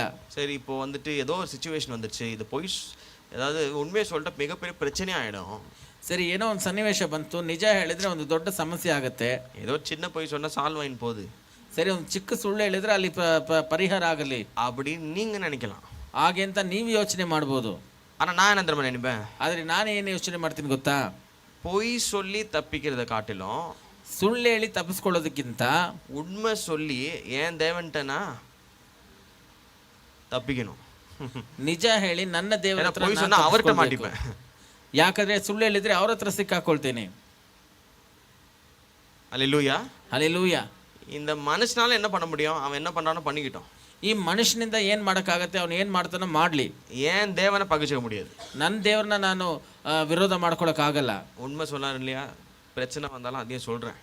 ಪರವಾಗಿಲ್ಲ ಸರ್, ನಿಜ ಹೇಳುವಾಗ ಒಂದು ಸಮಸ್ಯೆ ಬಂದರೂ ಪರವಾಗಿಲ್ಲ, ನಾನು ಹೇಳ್ತೀನಿ. சொல்றீங்க, ಹೇಳ್ತೀರಾ? அப்பதான் நீங்க அற்புதத்தையே பார்ப்பீங்க. ಆವಾಗಲೇ ನೀವು ಅದ್ಭುತನೇ ನೋಡ್ತೀರಾ. ஹalleluya ಹಲ್ಲೆಲೂಯಾ, ஹalleluya. ಹಲ್ಲೆಲೂಯಾ. வாழ்க்கை பல தடவை பார்த்துருக்கிறேன். ನಾನು ಜೀವನದಲ್ಲಿ ಹಲವಾರು ಸಾರಿ ನೋಡಿದ್ದೀನಿ. சில சிச்சுவேஷன் இருக்கும், ಒಂದೊಂದು ಸನ್ನಿವೇಶ ಇರುತ್ತೆ, அவங்க அப்படி சொன்னா ஹர்ட் ஆவாங்க, சொல்லக்கூடாது. ಅವ್ರಿಗೆ ಹಂಗೆ ಹೇಳಿದ್ರೆ ತುಂಬಾ ಮನಸ್ಸಿಗೆ ಬೇಜಾರಾಗುತ್ತೆ, அது ಹೇಳ್ಬಾರ್ದು. உண்மையா இருக்கும், ಆದ್ರೆ ಅದೇ ನಿಜವಾಗಿರುತ್ತೆ, சொல்லிடுவேன். ಹೇಳ್ಬಿಡ್ತೀನಿ. ஹalleluya. ಹಲ್ಲೆಲೂಯಾ. ஆனா பாருங்க, கர்த்தருடைய வார்த்தைக்கு நம்ம கீழ்ப்படியும் போது அந்த வார்த்தை வந்து நம்மளை காப்பாற்றும். ನೋಡಿ, ದೇವರ ವಾಕ್ಯಕ್ಕೆ ನಾವು ವಿಧೇಯರಾಗಿರುವಾಗ ವಾಕ್ಯ ನಮ್ಮನ್ನ ಬಂದು ಕಾಪಾಡುತ್ತೆ. அந்த வார்த்தை செய்யக்கூடிய அற்புதம் நம்மளுடைய எவ்வளவு ஜிம்னாஸ்டிக்கும் செய்ய முடியாது. ಆ ವಾಕ್ಯ ಮಾಡುವ ಅದ್ಭುತ அடிச்சாலும் ನಾವು ಎಷ್ಟು ಸಮ್ಮರ್ ಶಾಟ್ ಹೊಡೆದ್ರೇನೋ ಅದು ಮಾಡಕ್ಕಾಗಲ್ಲ. ஹalleluya. ಹಲ್ಲೆಲೂಯಾ. உங்களுடைய 1000 பொய் செய்யக்கூடாதது தேவனுடைய வார்த்தை ஒரு செகண்ட்ல பண்ணும். ನೋಡಿ, ನಿಮ್ಮ 1000 ಸುಳ್ಳು ಮಾಡಕ್ಕಾಗದೇ ಇರೋದು ದೇವರ ವಾಕ್ಯ ಒಂದು ಸೆಕೆಂಡ್ ಅಲ್ಲಿ ಮಾಡ್ಬಿಡುತ್ತೆ. Praise the Lord. Praise the Lord. Hallelujah. Hallelujah. Hallelujah. Hallelujah. அப்போ இன்னைக்கு நம்ம என்ன கத்துக்கணும்? ಆವಾಗ ಇವತ್ತು ನಾವು ಏನ್ ಕಲ್ತಿದೀವಿ? தேவ வார்த்தையானது ದೇವರ ವಾಕ್ಯವಾಗಿರೋದು ஏதோ பிரிண்ட் பண்ணி கொடுத்திருக்காங்க இல்ல, ಏನೋ ಪ್ರಿಂಟ್ ಮಾಡಿ ಕೊಟ್ಟಿದ್ದಾರೆ. இந்த உலகங்களை படைத்தது இந்த தேவனுடைய வார்த்தை. ಈ ಲೋಕಗಳನ್ನು ಸೃಷ್ಟಿ ಮಾಡಿದ್ದು ಈ ದೇವರ ವಾಕ್ಯ. இங்க பாருங்க, ನೋಡಿ, இன்னிலிருந்து ಇವತ್ತಿನಿಂದ இந்த வார்த்தைக்கு இது மேல ஒரு மதிப்பை நீங்க வைக்கணும். ಈ ವಾಕ್ಯದ ಮೇಲೆ ನೀವು ಒಂದು ಗೌರವವನ್ನ மேல ಇಡಬೇಕು, ஒரு ரெஸ்பெக்ட் நீங்க வைக்கணும். ಇದರ ಮೇಲೆ ಒಂದು ಮರ್ಯಾದೆಯನ್ನ ಇಡಬೇಕು. உலகங்களை படைத்த வார்த்தை என் கையில இருக்கா? ಲೋಕಗಳನ್ನು ಸೃಷ್ಟಿ ಮಾಡಿದ ವಾಕ್ಯ ನನ್ನ ಕೈಯಲ್ಲಿದೆಯಾ? தேவனுடைய வார்த்தைகள் இதுக்குள்ள இருக்கா? ದೇವರ ವಾಕ್ಯ ಇದ್ರೊಳಗಡೆ ಇದೆಯಾ? படிக்கிறனோ படிக்கல, முதல்ல அதை ரெஸ்பெக்ட் பண்ண தெரிஞ்சுக்கணும். ಓದ್ತೀನೋ ಇಲ್ವೋ ಅದನ್ನ ಮೊದಲು ನಾನು ಅದಕ್ಕೆ ಮರ್ಯಾದೆ ಕೊಡಕ್ಕೆ ಕಲಿಬೇಕು. ஹalleluya. Hallelujah. எவ்வளவுக்கு எவ்வளவு நம்ம ரெஸ்பெக்ட் பண்றோமோ அவளுக்கு அவ்வளவு ஆசீர்வாதம் நம்ம மேல வரும். ಎಷ್ಟಕ್ಕೆಷ್ಟು ನಾವು ಇದಕ್ಕೆ ಮರ್ಯಾದೆ ಕೊಡ್ತೇವೋ ಅಷ್ಟಕ್ಕಷ್ಟು ನಮ್ಗೆ ಆಶೀರ್ವಾದ ಬರುತ್ತೆ. இது தொடுறதுக்கே ஒரு ரெஸ்பெக்ட் இருக்கணும். ಇದನ್ನ ಮುಟ್ಟೋದಕ್ಕೆ ಒಂದು ಮರ್ಯಾದೆ ಇರಬೇಕು. ஹalleluya. ಹಲ್ಲೆಲೂಯಾ. பாருங்க, இந்த ஆரம்ப நாட்கள்ல ನೋಡಿ, ಪ್ರಾರಂಭ ದಿನಗಳಲ್ಲಿ 2008 9 அந்த மாதிரி நாட்கள்ல எனக்கு வந்து மாசத்துக்கு 500 ரூபாய் தான் ஆஃபரிங்கா கிடைக்கும். ನೋಡಿ, 2008 9 ಆ ದಿನಗಳಲ್ಲಿ ನನಗೆ ತಿಂಗಳಿಗೆ 500 ರೂಪಾಯಿನೇ ಆಫರಿಂಗ್ ಸಿಗೋದು. 500 ரூபாய் வச்சு தான் என் மாசத்தை கழிக்கணும். ಆ 500 ರೂಪಾಯಿ ಇಟ್ಕೊಂಡೆ ನಾನು ತಿಂಗಳನ್ನ ನಡೆಸಬೇಕು. 1980s இல்ல 2010ல, ಇದು 2010ಅಲ್ಲಿ 500 ரூபாய் வச்சு நான் பிழைக்கணும். 500 ರೂಪಾಯಿ ಇಟ್ಕೊಂಡು ನಾನು ಬದುಕಬೇಕು. என்கிட்ட அப்பதான் நான் காலேஜ் முடிச்சுட்டு ஃபுல் டைம் ஊழியத்துல வரேன். ಆವಾಗಲೇ ನಾನು ಕಾಲೇಜ್ ಮುಗಿಸ್ಬಿಟ್ಟು ಸೇವೆಗೆ ಬರ್ತಾ ಇದ್ದೀನಿ. 500 ரூபாய் வந்த உடனே என்ன பண்ணுவேன்? ஃபோன் ரீசார்ஜ் பண்ணுவேன், பைக்ல கொஞ்சம் பெட்ரோல் போடுவேன். ಈ 500 ರೂಪಾಯಿ ಬಂದ ತಕ್ಷಣ ಏನ್ ಮಾಡ್ತೀನಿ? ಫೋನ್ ರೀಚಾರ್ಜ್ ಮಾಡ್ತೀನಿ. 50 ரூபாய் 100 ரூபாய் சேர்த்து கொஞ்சம் இருக்கும் இல்லையா? ಈ 50 ರೂಪಾಯಿ 100 ರೂಪಾಯಿ ಸೇರಿಸಿಂತ ಸ್ವಲ್ಪ ಇರತ್ತಲ್ವಾ? அதெல்லாம் சேர்த்து வச்சு ஒரு நாள் என்ன பண்ணேன்? ಅದೆಲ್ಲ ಸೇರಿಸಿ ಒಂದಿನ ಏನ್ ಮಾಡಿದೆ? 6000 ரூபாய்க்கு ஒரு பென் வாங்கினேன். 6000 ರೂಪಾಯಿಗೆ ಒಂದು ಪೆನ್ ತಗೊಂಡೆ. அந்த பென் வந்துட்டு ஒரு பிராண்ட். ಆ ಪೆನ್ ಬಂದು ಒಂದು ಬ್ರ್ಯಾಂಡ್ அப்படின்னு ஒரு பெரிய பிராண்ட், ಒಂದು ದೊಡ್ಡ ಬ್ರ್ಯಾಂಡ್. அதுல ஒரு பென் வந்துட்டு ஆரம்ப விலையே 5000 ரூபாய். ಅದರಲ್ಲಿ ಒಂದು ಪೆನ್ನಿನ ಬೆಲೆ ಬಂದು 5000 ರೂಪಾಯಿ. ரொம்ப நாளா பிளான் பண்ணி ತುಂಬಾ ದಿನದಿಂದ ಪ್ಲಾನ್ ಮಾಡಿ சிறுக சிறுகா அந்த பணத்தை சேர்த்து வச்சு ಸ್ವಲ್ಪ ಸ್ವಲ್ಪ ಹಣನ ಸೇರಿಸಿ போய் அந்த பெண்ணை வாங்கினேன். ಹೋಗಿ ಆ ಪೆನ್ನ ತಗೊಂಡೆ. எவனுக்கும் ஒன்றும் புரியல, ಯಾರಿಗೂ ಏನು ಅರ್ಥ ಆಗ್ಲಿಲ್ಲ. இவனுக்கு புதுசா ஒரு ஷர்ட் வாங்குறதுக்கே பணம் இல்லை, எதுக்கு இந்த பெண்ணை 6000 ரூபாய் கொடுத்து வாங்கிட்டு இருக்கான் அப்படி. ಇವನಿಗೆ ಹೊಸದಾಗಿ ಒಂದು ಶರ್ಟ್ ತಗೊಳಕ್ಕೆ ಹಣ ಇಲ್ಲ, ಯಾಕೆ 6000 ರೂಪಾಯಿ எதுக்கு வாங்கின தெரியுமா? ಯಾಕೆ ತಗೊಂಡ ಗೊತ್ತಾ? என் பைபிள்ல மார்க் பண்ணோம். ನನ್ನ ಬೈಬಲ್ ಅಲ್ಲಿ ಮಾರ್ಕ್ ಮಾಡಬೇಕು. ஆஃப்டர் ஆல் 10 ரூபாய் ரெனால்ட்ஸா, ಅದಕ್ಕೆ 10 ರೂಪಾಯಿ ರೆನಾಲ್ಡ್ಸಾ. இதுக்கு ஒரு பிளானை போட்டேன். ಇದಕ್ಕೆ ಒಂದು ಪ್ಲಾನ್ ಮಾಡಿದೆ. இந்த பைபிள்ல ஒரு டிக் மார்க் போடணும்னாலும் அது ஒரு சிறந்த பெண்ணா இருக்கணும். ಈ ಬೈಬಲ್ ಅಲ್ಲಿ ಒಂದು ಟಿಕ್ ಮಾರ್ಕ್ ಮಾಡಬೇಕು ಅಂದ್ರೆ ಅದು ಒಂದು ಒಳ್ಳೆ ಪೆನ್ ಆಗಿರಬೇಕು. இப்படிதான் என் பைபிளை நான் வேல்யூ பண்ணியிருக்கேன். ಹೀಗೆ ನನ್ನ ಬೈಬಲ್ಗೆ ನಾನು ಮರ್ಯಾದೆ ಕೊಟ್ಟಿದ್ದೇನೆ. சாப்பிடாம சேர்த்து வச்சு பெண்ணை வாங்கி மார்க் பண்றதுக்கு. I respect the word of God. ನಾನು ಊಟ ಮಾಡಿದೆ, ಕಾಸನ್ನ ಕೂಡಿಸಿಟ್ಟು ಪೆನ್ ತಗೊಂಡೆ ಮಾರ್ಕ್ ಮಾಡೋದಕ್ಕೆ. ಹೀಗೆ ನಾನು ದೇವರ ವಾಕ್ಯಕ್ಕೆ ಮರ್ಯಾದೆ ಕೊಡ್ತೇನೆ. அந்த பெண்ணுக்கு ஒரு வேல்யூ இருக்கணும். ಆ ಪೆನ್ನಿಗೆ ಒಂದು ವ್ಯಾಲ್ಯೂ ಇರಬೇಕು. ஆமென். சொல்லுங்க, நான் ஆசீர்வதிக்கப்படுவேனா பட மாட்டேனா? ಹೇಳಿ, ನಾನು ಆಶೀರ್ವಾದ ಹೊಂದಿಕೊಳ್ತೀನಾ ಇಲ್ವಾ? அப்புறம் திருச்சியில இருந்து ஒரு பாஸ்டர் வந்தாங்க, பெரிய பாஸ்டர். ಆಮೇಲೆ ತಿರುಚಿಯಿಂದ ಒಂದು ದೊಡ್ಡ ಸೇವಕರು ಬಂದರು. பெரிய மீட்டிங் வந்தாரு, ஒரு குறிப்பிட்ட இடத்துல பெங்களூர்ல தங்கி இருந்தாங்க. ಅವರೊಂದು ದೊಡ್ಡ ಮೀಟಿಂಗ್ಗೆ ಬಂದಿದ್ರು. ಬೆಂಗಳೂರಲ್ಲಿ ಒಂದು ಕಡೆ ಅವರು அந்த ವಾಸವಾಗಿದ್ರು. மீட்டிங்ல வந்துட்டு அந்த பாஸ்டரை கொண்டு வரவும் மறுபடியும் போய் ஹோட்டல்ல தங்க விடவும் அவருக்காக கார் டிரைவ் பண்ணும்படி என்ன ஏற்பாடு பண்ணியிருந்தாங்க. ಆ ಮೀಟಿಂಗಲ್ಲಿ ಆ ಪಾಸ್ಟರ್ ಅವನ್ನ ಕರ್ಕೊಂಡ್ಬರೋದಕ್ಕೆ ಮತ್ತೆ ಅವ್ರನ್ನ ಕರ್ಕೊಂಡೋಗಿ ಹೋಟೆಲಲ್ಲಿ ಸೇರಿಸೋದಕ್ಕೆ, ಅವ್ರಿಗಾಗಿ ಕಾರ್ ಓಡಿಸೋದಕ್ಕೆ ನನ್ನ ಏರ್ಪಾಡು ಮಾಡಿದ್ರು. என் கூட எப்பவுமே அந்த பெண்ணை வச்சிருப்பேன். ನನ್ನ ಜೊತೆಲಿ ಯಾವಾಗಲೂ ಆ ಪೆನ್ನನ್ನ ಇಟ್ಟಿರ್ತೀನಿ, ಆ ಬೈಬಲ್ ಇರುತ್ತೆ. அந்த பாஸ்டரை நான் கூப்பிட்டு வந்து அவரோட பைபிள்லாம் எடுத்துட்டு வந்து கார்ல அவரை உட்கார வச்சு எல்லாம் பண்ணிட்டு நான் ஓட்டுறேன். ಆ ಪಾಸ್ಟರ್ನ ಕರ್ಕೊಂಡ್ಬಂದು ಅವನ ಕಾರಲ್ಲಿ ಕೂರಿಸಿ ಅವ್ರ ಬೈಬಲ್ ಎಲ್ಲ ಇಟ್ಬಿಟ್ಟು ನಾನು ಗಾಡಿ ಓಡಿಸ್ತಾ ಇದ್ದೇನೆ. அவர் பார்த்தாரு, ಅವ್ರು ನೋಡಿದ್ರು, தம்பி ಅವ್ರು ಕೇಳಿದ್ರು, ತಮ್ಮ இந்த ஷாஃபர் பெண்ணா அப்படின்னாரு. ಅವ್ರು ಹೇಳಿದ್ರು, ಶೋಫರ್ ಪೆನ್ನ? ஆமாங்க பாஸ்டர் காட்டு. ಹೌದು ಪಾಸ್ಟರ್ ಅಂತ ತೋರಿಸಿದೆ. அப்போ வந்துட்டு நான் ஒன்றுமே கிடையாது, இவாஞ்சலிஸ்ட் கிடையாது, பாஸ்டர் கிடையாது, ப்ராஃபிட் கிடையாது, ஒன்றும் கிடையாது, ஜஸ்ட் ஒரு வாலண்டியர். ಆಗ ನಾನು ಬಂದ್ಬಿಟ್ಟು ಯಾರೂ ಇಲ್ಲ, ಒಂದು ಇವಾಂಜಲಿಸ್ಟು ಇಲ್ಲ, ಪ್ರಾಫಿಟು ಇಲ್ಲ, ಯಾರೂ ಇಲ್ಲ, ನಾನು ಒಂದು ವಾಲಂಟಿಯರ್ ಅಷ್ಟೇ. அந்த பாஸ்டர் சொன்னால், நான் வந்துட்டு ஜெர்மனிக்கு போகும்போது இந்த பெண்ணை நான் வந்து பார்த்தேன் மாலில். ಅವ್ರು ಹೇಳಿದ್ರು, ನಾನು ಜರ್ಮನಿಗೆ ಹೋದಾಗ ಈ ಪೆನ್ನನ್ನು ಮಾಲಲ್ಲಿ ನೋಡಿದೆ. ஐயோ எவ்வளோ விலை, நான் வாங்கலாம் அப்படின்னாரு. ಅಯ್ಯೋ ಎಷ್ಟು ಬೆಲೆ ಇದಕ್ಕೆ ನಾನು ತಗೊಳ್ಳಿಲ್ಲ ಅಂತ ಹೇಳಿದ್ರು. உனக்கு என்னப்பா கிஃப்ட் கொடுத்தாங்களா யாருன்னாரு. ನಿನಗೇನಪ್ಪ ಯಾರಾದ್ರು ಗಿಫ್ಟ್ ಕೊಟ್ರಾ? நான் சொன்னேன், இல்லை பாஸ்டர், நான் ரொம்ப நாளாக காசு சேர்த்து வச்சு இது வாங்கினேன். ಇಲ್ಲ ಪಾಸ್ಟರ್, ನಾನು ತುಂಬ ದಿನದಿಂದ ಕಾಸು ಸೇರಿಸಿಟ್ಟು ಇದನ್ನು ತಗೊಂಡಿದ್ದೀನಿ. ஏன்பா அப்படின்னாரு. ಯಾಕೆ ಅಂತ ಕೇಳಿದ್ರು.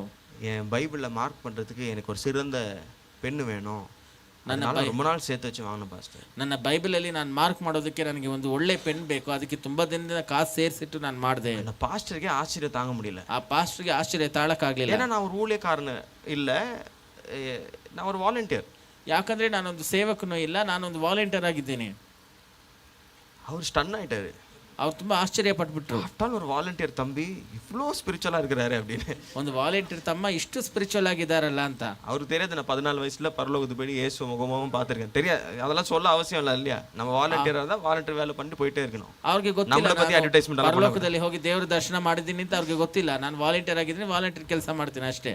அவர் இதை பற்றியே பேசிட்டு வந்தார். அந்த வழியை பூரா நான் கார் ஓட்டிட்டு அவர் இதை பற்றியே பேசிட்டு வர்றாரு. ಆ ದಾರಿ ಹಿಡಿ ಅವ್ರು ಇದ್ರ ಬಗ್ಗೆನೇ ಮಾತಾಡ್ಕೊಂಡು ಬರ್ತಾ ಇದ್ದಾರೆ. அப்புறம் மீட்டிங் எல்லாம் முடிச்சோம். ಆಮೇಲೆ ಮೀಟಿಂಗ್ ಎಲ್ಲ ಮುಗಿಸಿದ್ವಿ. மறுபடியும் அவரை கூப்பிட்டு வந்து நான் ஹோட்டலில் விடணும். ಮತ್ತೆ ಅವನ್ನ ಕರ್ಕೊಂಡ್ಬಂದು ಹೋಟೆಲಲ್ಲಿ ಬಿಡಬೇಕು. ஸோ டயர்டாக இருந்தால் எல்லாம் முடிஞ்சிச்சு. வந்து காரை நிறுத்திட்டு அவர் வெளியில் இறங்குறாரு.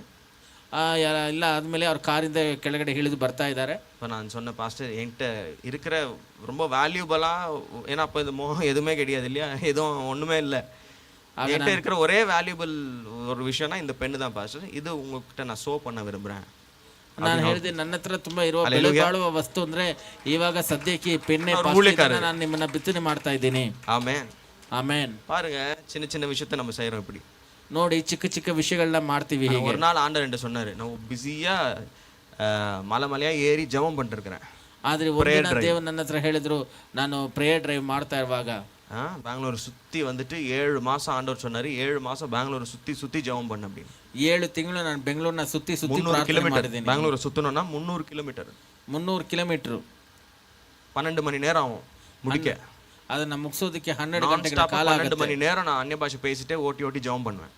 ನಾನ್ ಸ್ಟಾಪಿಗೆ 12 ಗಂಟೆಗಳ ಕಾಲ ಅನ್ಯ ಭಾಷೆಗಳು ಮಾತಾಡ್ಕೊಂಡೇ ನಾನು ಪ್ರಾರ್ಥನೆ ಮಾಡ್ಕೊಂಡು ಬಂದಿದ್ದೀನಿ. ஒரு நாள் ஆண்டவர் பேசுறாரு. ಆಗ ಒಂದಿನ ದೇವರು ಮಾತಾಡಿದ್ರು, தம்பி, ತಮ್ಮ, நீ இந்த பிரேயரை முடிச்சுட்டு ನೀನು இந்த வாரத்துல ಬಿಟ್ಟು மர்சிடிஸ் ஷோரூம் போய் பாரு அப்படின்னு. ಈ ವಾರದಲ್ಲಿ ನೀನು ಹೋಗಿ ಮೆರ್ಸಿಡೀಸ್ ಶೋರೂಮ್ ಅಲ್ಲಿ ನೋಡು ಅಂತ. எனக்கு இந்த ப்ரேயர் டே முடிக்க 12 ஹவர்ஸ் ஆகும். இது நான் முடிச்சுட்டு போனால் மர்சிடிஸ் ஷோரூம் மூடிடும். நான் எப்போ போகிறதுன்னு யோசிக்கிறேன். ನಾನು ಯೋಚನೆ ಮಾಡ್ತಾ ಇದ್ದೀನಿ, ಈ ಪ್ರೇಯರ್ ಡ್ರೈವ್ ಮುಗಿಸೋಕೆ 12 ಗಂಟೆಗಳ ಕಾಲ ಆಗುತ್ತೆ, ಅಷ್ಟರಲ್ಲಿ ಮೆರ್ಸಿಡೀಸ್ ಕ್ಲೋಸ್ ಮಾಡಿರ್ತಾರೆ. போக முடியல. ಆ ವಾರ ಹೋಗಕ್ಕಾಗಲಿಲ್ಲ. அடுத்த வாரம் ப்ரேயர் ட்ரைவ் போகிறேன், எனக்கு மர்சிடிஸ் ஷோரூம்கே போக முடியல. ಬರೋ ವಾರನೂ ಪ್ರೇಯರ್ ಡ್ರೈವ್ಗೆ ಹೋಗ್ತಾ ಇದ್ದೀನಿ, ಮತ್ತೆ ನನಗೆ ಮೆರ್ಸಿಡೀಸ್ ಶೋರೂಮ್ ಆಗಲಿಲ್ಲ. நான் உனக்கு ஒரு விஷயம் சொன்னா பண்ண மாட்டியா அப்படின்னு. நீங்க நான் ப்ரேயர் முடிக்கணும், போய் பாரு அப்படின்னாரு. ಆಗ ದೇವರು ಹೇಳ್ತಾರೆ, ಒಂದು ವಿಷಯ ಹೇಳಿದ್ರೆ எதுக்கு சொல்றாரு தெரியல. சில நேரத்தில் அங்கே போயிட்டு யாருன்னா ப்ரேயர் பண்ண சொல்லலாம், எது வேணா இருக்கலாம். போனேன், ಸರಿ ಯಾಕೆ ಹೇಳ್ತಾರೆ ಅಂತ ಗೊತ್ತಿಲ್ಲ, ಸರಿ ಹೋದೆ. ವಾಪಸ್ ಮರ್ಸಿಡೀಸ್ ಕಾರೋட வந்தேன். ವಾಪಸ್ ಬರುವಾಗ ಮೆರ್ಸಿಡೀಸ್ ಕಾರ್ ಸಮೇತ ಬಂದೆ. Praise the Lord, praise the Lord. பாருங்க, இந்த வார்த்தையை நீங்கள் எப்படி மதிப்பிடுறீங்களோ, எப்படி இதை விசுவாசிக்கிறீங்களோ, எப்படி இதை கொண்டாடுறீங்களோ, எப்படி இதை எடுத்து பயன்படுத்துறீங்களோ, இதை எடுத்து உங்கள் வாழ்க்கையில் விதைக்கிறீங்களோ, அப்படி தான் உங்கள் வாழ்க்கை பிரகாசிக்கும். ನೋಡಿ, ಈ ವಾಕ್ಯವನ್ನು ನೀವು ಹೇಗೆ ಮರ್ಯಾದೆ ಕೊಡ್ತೀರೋ, ಇದ್ರ ಮೇಲೆ ಹೇಗೆ ನಂಬಿಕೆ ಇಡ್ತೀರೋ, ಇದನ್ನ ಹೇಗೆ ನೀವು ಕೊಂಡಾಡ್ತೀರೋ, ಹೇಗೆ ಘನಪಡಿಸ್ತೀರೋ, ಅದೇ ರೀತಿಯಾಗಿ ನಿಮ್ಮ ಜೀವನವೂ ಇರುತ್ತದೆ. இந்த உலகங்களை படைத்த இந்த வார்த்தை என் கையில் தேவன் எதுக்கு கொடுத்தாரு? ಈ ಲೋಕಗಳನ್ನು ಸೃಷ್ಟಿ ಮಾಡಿದ ಈ ವಾಕ್ಯವನ್ನು ದೇವರು ನನ್ನ ಕೈಯಲ್ಲಿ ಯಾಕೆ ಕೊಟ್ಟಿದ್ದಾರೆ? ಸೈಂಟಿಸ್ಟ್ಗೆ ಕೊಡಲಿಲ್ಲ, ಯಾಕೆ ಒಂದು ವಿಜ್ಞಾನಿಗೆ ಕೊಡ್ಲಿಲ್ಲ? ಟಾಟಾ ಬಿರ್ಲಾ ಕೊಡಲಿಲ್ಲ, ಯಾಕೆ ಟಾಟಾ ಬಿರ್ಲಾಗೆ ಕೊಡ್ಲಿಲ್ಲ? ಪ್ರೈಮ್ ಮಿನಿಸ್ಟರ್ ಕೊಡಲಿಲ್ಲ, ಯಾಕೆ ಪ್ರಧಾನಿಗೆ ಕೊಡ್ಲಿಲ್ಲ? ಅಮೆರಿಕನ್ ಪ್ರೆಸಿಡೆಂಟ್ ಕೊಡಲಿಲ್ಲ, ಯಾಕೆ ಅಮೆರಿಕನ್ ಪ್ರೆಸಿಡೆಂಟ್ಗೆ ಕೊಡ್ಲಿಲ್ಲ? என் கையில கொடுத்திருக்கிறாரு, ಯಾಕೆ ನನ್ನ ಕೈಯಲ್ಲಿ ಕೊಟ್ಟಿದ್ದಾರೆ? ஹalleluya, ஹalleluya. நான் அவருடைய பிள்ளை. ಯಾಕೆ ನಾನು ನಮ್ಮ ஹalleluya ಮಗುವಾಗಿದ್ದೇನೆ. இந்த வார்த்தையை அணுக நம்ம கத்துக்கலாம். ಆಗ ಈ ವಾಕ್ಯವನ್ನು ಹೇಗೆ ನಾವು ಸಂಪರ್ಕಿಸೋದು தேவ ಕಲಿಯೋಣ. பயத்தோட இதை அணுக வேண்டும். ಒಂದು ದೇವರ ಭಯದಿಂದ ನಾವು ಸಂಪರ್ಕಿಸಬೇಕು. இந்த வார்த்தை என்ன சொல்லுதோ அது கீழ்ப்படிகிற ஒரு தேவ பயம் நமக்குள்ள வரணும். ಈ ವಾಕ್ಯ ಏನ್ ಹೇಳುತ್ತೋ ಅದಕ್ಕೆ ವಿಧೇಯತರಾಗಿರೋ ಒಂದು ಭಯ, ದೇವರ ಭಯ ನಮ್ಮಲ್ಲಿ ಬರಬೇಕು. உலகமே அழிஞ்சாலும் அவருடைய வார்த்தை அழியாது என்ற ஒரு விசுவாசம் நமக்குள்ள இருக்கணும். ಈ ಲೋಕನೇ ಅಳಿಸಿ ಹೋದ್ರೇನು ಆತನ ವಾಕ್ಯ ನಾಶವಾಗುವುದಿಲ್ಲ ಎಂಬುದಾಗಿ ನಂಬಿಕೆ அவருடைய ನಮ್ಮಲ್ಲಿ வார்த்தை ஒரு ಇರಬೇಕು. விஷயம் சொல்லுச்சுன்னா 100% என் வாழ்க்கையில நடக்கும்ன்ற ஒரு விசுவாசம் எனக்குள்ள வரணும். ಆತನ ವಾಕ್ಯ ಒಂದು ವಿಷಯ ಹೇಳಿದ್ರೆ ಅದು 100% ನನ್ನ ಜೀವನದಲ್ಲಿ ನೆರವೇರುತ್ತೆ ಎಂಬುದಾಗಿ ಒಂದು ನಂಬಿಕೆ ನಮ್ಮಲ್ಲಿ இதுக்காக ಇರಬೇಕು. ஜெபிங்க. இப்போ ஒரு நிமிஷம் ஜெபிங்க. ಈಗ ಇದಕ್ಕಾಗಿ ಒಂದು ನಿಮಿಷ கண்களை ಪ್ರಾರ್ಥನೆ மூடி ಮಾಡಿ. ஜெபிங்க. ஆண்டவரே, ಕಣ್ಣುಗಳನ್ನ ಮುಚ್ಚಿ ಪ್ರಾರ್ಥನೆ ಮಾಡಿ. ದೇವರೇ, இன்னைக்கு உங்களுடைய வார்த்தை குறித்து நான் தெரிந்து கொண்டேன். ಇವತ್ತು ನಿಮ್ಮ ವಾಕ್ಯದ ಬಗ್ಗೆ ನಾನು ತಿಳ್ಕೊಂಡೆ. எவ்வளவு மேன்மையானது உங்களுடைய வார்த்தை, ಎಷ್ಟು ಮಹಿಮೆಯಾದ எவ்வளவு ನಿಮ್ಮ ವಾಕ್ಯ, வல்லமை உடையது உங்களுடைய வார்த்தை, ಎಷ್ಟು ಶಕ್ತಿಯುತವಾಗಿದೆ ನಿಮ್ಮ எவ்வளவு ವಾಕ್ಯ, மகிமை உடையது உங்களுடைய வார்த்தை, ಎಷ್ಟು ಮಹಿಮೆಯಾಗಿದೆ ನಿಮ್ಮ ವಾಕ್ಯ, எத்தனை பயங்கரமானது உங்களுடைய வார்த்தை, ಎಷ್ಟು ಭಯಂಕರವಾದದ್ದು ನಿಮ್ಮ ವಾಕ್ಯ. இந்த உலகங்களை படைத்தது உங்களுடைய வார்த்தை ಈ தானே, ಲೋಕಗಳನ್ನು ಸೃಷ್ಟಿ ಮಾಡಿದ್ದು ನಿಮ್ಮ ವಾಕ್ಯವಾಗಿದೆ. என்ன படைத்தது உங்க வார்த்தை தானே, ನನ್ನನ್ನು ಸೃಷ್ಟಿ ಮಾಡಿದ್ದು ನಿಮ್ಮ ವಾಕ್ಯವೇ. இந்த எல்லாவற்றையும் உங்க வார்த்தை படைக்க முடியும்னா ಈ ಎಲ್ಲಾ ಕಾರ್ಯಗಳನ್ನು ನಿಮ್ಮ ವಾಕ್ಯ ಸೃಷ್ಟಿ ಮಾಡುತ್ತೆ உங்க ಅಂದ್ರೆ வார்த்தையை வச்சு என்னுடைய வாழ்க்கையை என்னால படைக்க முடியும். ನಿಮ್ಮ ವಾಕ್ಯವನ್ನ ಇಟ್ಟು ನನ್ನ ಜೀವನವನ್ನ ನಾನು ಸೃಷ್ಟಿ உங்க ಮಾಡ್ಕೊಳ್ಬಹುದು. வார்த்தையை வச்சு என்னால ஆரோக்கியத்தை பெற்றுக்கொள்ள ನಿಮ್ಮ முடியும். ವಾಕ್ಯವನ್ನ ಇಟ್ಟು ನಾನು ಆರೋಗ್ಯವನ್ನ ಹೊಂದಿಕೊಳ್ಬಹುದು. உங்க வார்த்தையை வச்சு பொருளாதாரத்துல ஆசீர்வாதம் பெற்றுக்கொள்ள முடியும். ನಿಮ್ಮ ವಾಕ್ಯವನ್ನ ಇಟ್ಟು ನಾನು ಹಣಕಾಸಿನಲ್ಲಿ ಆಶೀರ್ವಾದ ಹೊಂದಿಕೊಳ್ಬಹುದು. உங்க வார்த்தைக்கு பயப்பட பயப்பட என் வாழ்க்கை ஆசீர்வாதமா மாறும். ನಿಮ್ಮ ವಾಕ್ಯಕ್ಕೆ ನಾನು ಭಯಪಡುವಾಗ ನನ್ನ ಜೀವನ உங்க ಆಶೀರ್ವಾದವಾಗಿ வார்த்தை ಇರುತ್ತದೆ. கீழ்ப்படிய கீழ்ப்படிய என் வாழ்க்கை ಗ್ಲೋರಿಯஸா மாறும். ನಿಮ್ಮ ವಾಕ್ಯಕ್ಕೆ ವಿಧೇಯತರಾಗಿ ನಡ್ಕೊಳ್ಳುವಾಗ ನನ್ನ ಜೀವನವು சொல்லுங்க, ಮಹಿಮೆಯಾಗಿರುತ್ತದೆ. உங்க ಯೇಸು வார்த்தைக்கு நான் ಸ್ವಾಮಿ, பயப்படுறேன். ನಿಮ್ಮ ವಾಕ್ಯಕ್ಕೆ ನಾನು உங்க ಭಯಪಡ್ತೇನೆ. வார்த்தைக்கு நான் பயப்படுறேன். ನಿಮ್ಮ ವಾಕ್ಯಕ್ಕೆ ನಾನು உங்க ಭಯಪಡ್ತೇನೆ. வார்த்தைக்கு நான் கீழ்ப்படிகிறேன். ನಿಮ್ಮ ವಾಕ್ಯಕ್ಕೆ ನಾನು உங்க ವಿಧೇಯತರಾಗಿದ್ದೇನೆ. வார்த்தையை நேசிக்கிறேன். ನಿಮ್ಮ ವಾಕ್ಯವನ್ನು ನಾನು ಪ್ರೀತಿಸುತ್ತೇನೆ. உங்க வார்த்தையை நான் ரெஸ்பெக்ட் பண்றேன். ನಿಮ್ಮ ವಾಕ್ಯಕ್ಕೆ ಮರ್ಯಾದೆ ಕೊಡ್ತೇನೆ. இனிமே ஒரு ரெஸ்பெக்டோட இந்த பைபிளை சுமப்பேன். ಇನ್ನು ಮೇಲೆ ಒಂದು ಮರ್ಯಾದೆಯಿಂದ ವಾಕ್ಯವನ್ನು ನಾನು ಕೈಯಲ್ಲಿ ಎತ್ತೀನಿ. இது ஒரு வேல்யூவோட நான் தொடுவேன். ಇದನ್ನೊಂದು ಮರ್ಯಾದೆಯಿಂದ ನಾನು ಮುಟ್ಟುತ್ತೇನೆ. ஏனோ தானோ என்று அல்ல, ಬೇಕಾಬಿಟ್ಟಿಯಾಗಿ ಅಲ್ಲ, கேர்லெஸ்ஸா செய்ய மாட்டேன். ನಿರ್ಲಕ್ಷ್ಯವಾಗಿ ಅಲ್ಲ. இந்த வார்த்தையை சுமந்து கொண்டிருக்கிற இந்த பைபிள், இந்த லெதர் புக்கை நான் ஒரு தேவ பயத்தோட தொடுவேன். ಈ ವಾಕ್ಯವನ್ನು ಹೊಂದಿಕೊಂಡಿರುವ ಈ ಬೈಬಲ್, ಈ ಲೆದರ್ ಬುಕ್ ಅನ್ನ ನಾನೊಂದು ಭಯಭಕ್ತಿಯಿಂದ ಮುಟ್ಟುತ್ತೇನೆ. ஏன்னா தேவனுடைய வார்த்தையை சுமக்குது. ಯಾಕಂದ್ರೆ ಇದು ದೇವರ ವಾಕ್ಯವನ್ನು ಹೊಂದಿಕೊಂಡಿದೆ. இதோட அழகை நான் ரசிக்கிறேன். ಇದರ ಸುಂದರವಾಗಿರೋದನ್ನ ನಾನು இதோ தேவனுடைய வார்த்தை ರಕ್ಷಿಸುತ್ತೇನೆ. என் ಇದು ದೇವರ பாதைக்கு ವಾಕ್ಯ. வெளிச்சமா இருக்கிறது வார்த்தை. ಇದು ನನ್ನ ದಾರಿಗೆ ಒಂದು ಬೆಳಕಾಗಿದೆ. பாதைக்கு தீபம், பேதைக்கு வெளிச்சம் அவருடைய வார்த்தை. ಆತನ ವಾಕ್ಯವು ನನ್ನ ಮಾರ್ಗಕ್ಕೆ ಬೆಳಕಾಗಿದೆ, ನನಗೆ ಒಂದು ಮಾರ್ಗ ஹல்லேலூயா. ತೋರಿಸುತ್ತದೆ.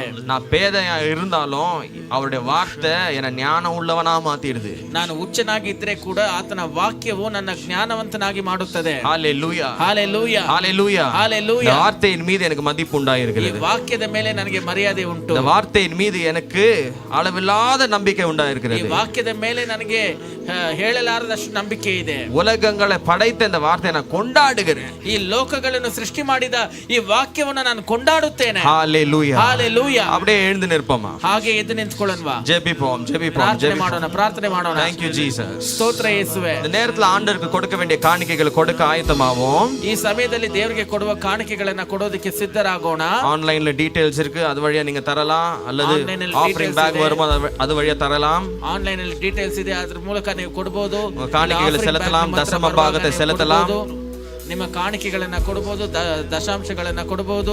இயேசு கிறிஸ்துவின் நாமத்தினாலே ಯೇಸು ಕ್ರಿಸ್ತನ ನಾಮದಲ್ಲಿ உங்கள் ஒவ்வொரு காணிக்கையும் நான் ஆசீர்வதிக்கிறேன். ನಿಮ್ಮ ಒಂದೊಂದು ಕಾಣಿಕೆಯನ್ನು ನಾನು ಆಶೀರ್ವದಿಸುತ್ತೇನೆ. அமுக்கி குலுக்கி சரிந்து விழும்படி மறுபடியும் ஆசீர்வாதமாய் உங்களுடைய காணிக்கைகள் 1000 மடங்கு பெருகி உங்க வாழ்க்கைக்குள்ள வரும்படி ஆசீர்வதிக்கிறேன். 1000 ಪಾಲು ಹೆಚ್ಚಾಗಿ ಮತ್ತೆ ಈ ಕಾಣಿಕೆಗಳು ಆಶೀರ್ವಾದವಾಗಿ ನಿಮ್ಮ ಜೀವನದಲ್ಲಿ ಬರಲಿ ಅಂತ ನಾನು ಆಶೀರ್ವದಿಸುತ್ತೇನೆ. கர்த்தர் உங்களை ஆசீர்வதிப்பாராக. ದೇವರು ನಿಮ್ಮನ್ನು ಆಶೀರ್ವದಿಸಲಿ. இந்த நேரத்துல ஜெபிக்க போகிறோம். ಈ ಸಮಯದಲ್ಲಿ ಪ್ರಾರ್ಥನೆ ಮಾಡ್ತೇವೆ. என்ன தேவை இருக்கோ அதுக்காக ஜெபிங்க. ನಿಮಗೆ ಏನ್ ಬೇಕಾಗಿದೆಯೋ ಅದಕ್ಕಾಗಿ ಪ್ರಾರ್ಥನೆ ಮಾಡಿ. ஹல்லேலூயா. ಹಾಲೆಲೂಯಾ. கர்த்தருடைய வார்த்தையை தெரிந்து கொள்ள, ದೇವರ ವಾಕ್ಯವನ್ನು ತಿಳ್ಕೊಳ್ಳೋದಕ್ಕೆ நல்ல ஒரு பைபிள் ஸ்டூடெண்டா நான் மாற போறேன் அப்படின்னு ஒரு டிசிஷன் எடுங்க. ಒಳ್ಳೆ ಒಂದು ಬೈಬಲ್ ಸ್ಟೂಡೆಂಟ್ ಆಗಿ ನಾನು ಇರ್ತೀನಿ ಅಂತ ಒಂದು ತೀರ್ಮಾನ தினந்தோறும் ಮಾಡಿ. இந்த பைபிள்ல ஒரு வசனமாத, ஒரு 5 வசனமாத நான் படிக்கணும் அப்படின்னு ஒரு முடிவு ಈ எடுங்க. ವೇದ ವಾಕ್ಯದಲ್ಲಿ ಒಂದು 5 ವಾಕ್ಯ ಆದ್ರೂ ನಾನು ಓದಬೇಕು ಅಂತ ತೀರ್ಮಾನ ಮಾಡಿ. ஒரு 5 verses ஆது நான் படிக்கணும். ಒಂದು 5 ವಚನ ಆದ್ರೂ ನಾನು ಓದಬೇಕು ಅಂತ ತೀರ್ಮಾನ I'm going ಮಾಡಿ. to read the Bible, decide பண்ணுங்க. ನಾನು ವೇದ ಪುಸ್ತಕವನ್ನು ಓದುತ್ತೀನಿ ಎಂಬುದಾಗಿ ತೀರ್ಮಾನ அவருடைய ಮಾಡಿ மகிமை உள்ள பயங்கரமா ஆசீர்வாதமான அந்த வார்த்தைகளை நான் ஏன் தெரிந்து கொள்ளாமல் இருக்கணும்? ಆತನ ಮಹಿಮೆಯಾಗಿರುವ ಆಶೀರ್ವಾದವಾಗಿರುವ ಈ ವಾಕ್ಯವನ್ನ ನಾನು ಯಾಕೆ ತಿಳ್ಕೊಳ್ಳದೆ ಇರಬೇಕು? இந்த வார்த்தைகளை நான் தெரிந்து கொள்ள போறேன். ಇಲ್ಲ ಇಲ್ಲ, ಈ ವಾಕ್ಯವನ್ನ ನಾನು ತಿಳ್ಕೊಳ್ಳುತ್ತೇನೆ, விசுவாசிக்க போறேன், ನಂಬಿಕೆ ಇಡುತ್ತೇನೆ, அவைகளை வைத்து ஜெபிக்க போறேன், ಅವುಗಳನ್ನ ಇಟ್ಟು ಪ್ರಾರ್ಥನೆ ಮಾಡುತ್ತೇನೆ. இனி ஒரு அறியாமல் நான் வாழ போறதில்லை. ಇನ್ನು ಮೇಲೆ ಒಂದು ತಿಳುವಳಿಕೆ ಇಲ್ಲದೆ ನಾನು ಜೀವನ ಮಾಡೋದಿಲ್ಲ. நான் ஒரு ஆசீர்வதிக்கப்பட்ட வாழ்க்கையை தான் வாழ போறேன். ನಾನು ಆಶೀರ್ವಾದ ಹೊಂದಿದ ಜೀವನವನ್ನೇ ನಡೆಸುತ್ತೇನೆ. ஹalleluya ஹalleluya ஹalleluya ஹalleluya. ஒருவேளை ஆன்லைன்ல பாக்குறவங்களா இருக்கலாம், ಒಂದು ವೇಳೆ ಆನ್ಲೈನ್ ಅಲ್ಲಿ ನೋಡುವವರಾಗಿರಬಹುದು, இங்கே இருக்கிறவங்களா இருக்கலாம். ಇಲ್ಲಿರೋರಾಗಿರಬಹುದು. இன்னைக்கு ஒரு முடிவெடுங்க. ಇವತ್ತು ಒಂದು ತೀರ್ಮಾನ ಮಾಡಿ, என் வாழ்க்கைக்கு ஒரு தரிசனம் வேணும். ನನ್ನ ಜೀವನಕ್ಕೆ ಒಂದು ದರ್ಶನ ಬೇಕು. நான் ஏனோ தானோ என்று வாழ போறதில்ல. ನಾನು ಏನೋ ಒಂದು ನಿರ್ಲಕ್ಷ್ಯವಾಗಿ ಜೀವನ ಮಾಡೋದಿಲ್ಲ. I will live a meaningful life. ನಾನು ಒಂದು ಅರ್ಥಪೂರ್ವಕವಾಗಿ ಜೀವನ ಮಾಡ್ತೇನೆ. I have a vision for my life. ನನ್ನ ಜೀವನಕ್ಕಾಗಿ ಒಂದು ದರ್ಶನ ನನಗೆ ಇದೆ. கர்த்தருக்காக வாழணும். ನಾನು ದೇವರಿಗಾಗಿ ಜೀವನ ಮಾಡಬೇಕು. அவருடைய வார்த்தையை நான் விசுவாசிக்கணும். ಆತನ ವಾಕ್ಯದ ಮೇಲೆ ನಾನು ನಂಬಿಕೆ ಇಡಬೇಕು. அவருடைய வார்த்தையில இருக்கிற ஒவ்வொரு காரியமும் என் வாழ்க்கையில நடக்கணும். நான் ஒரு சாட்சியா வாழணும். ಆತನ ವಾಕ್ಯದಲ್ಲಿ ಇರುವ ಒಂದೊಂದು ಕಾರ್ಯನೂ ನನ್ನ ಜೀವನದಲ್ಲಿ ನೆರವೇರಬೇಕು. ನಾನೊಂದು ಸಾಕ್ಷಿಯಾಗಿರಬೇಕು. கர்த்தருடைய ராஜ்யத்தை நான் கட்டணும். ದೇವರ ರಾಜ್ಯವನ್ನ ನಾನು ಕಟ್ಟಬೇಕು. அநேக பேருக்கு ஆசீர்வாதமான ஒரு வாழ்க்கையை நான் வாழணும். ಅನೇಕರಿಗೆ ಆಶೀರ್ವಾದವಾದ ಒಂದು ಜೀವನವನ್ನ ನಾನು ಬಾಳಬೇಕು. பிரயோஜனமான ஒரு பாத்திரமா இருக்கணும். ನಾನು ಪ್ರಯೋಜನವಾದ ಒಂದು ಪಾತ್ರೆಯಾಗಿರಬೇಕು. இந்த வார்த்தைகளை பத்தி இந்த நேரம் ஜெபிங்க. ಈ ವಾಕ್ಯಗಳನ್ನ ஆண்டவரோட பேசுங்க. ஏசப்பா, நான் ஒரு பிரயோஜனமான வாழ்க்கையை வாழணும். ಮಾತನಾಡಿ, ಯೇಸು ಸ್ವಾಮಿ, ನಾನೊಂದು ಪ್ರಯೋಜನವಾದ ಜೀವನ ನಡೆಸಬೇಕು. ஜெபிக்கலாம்.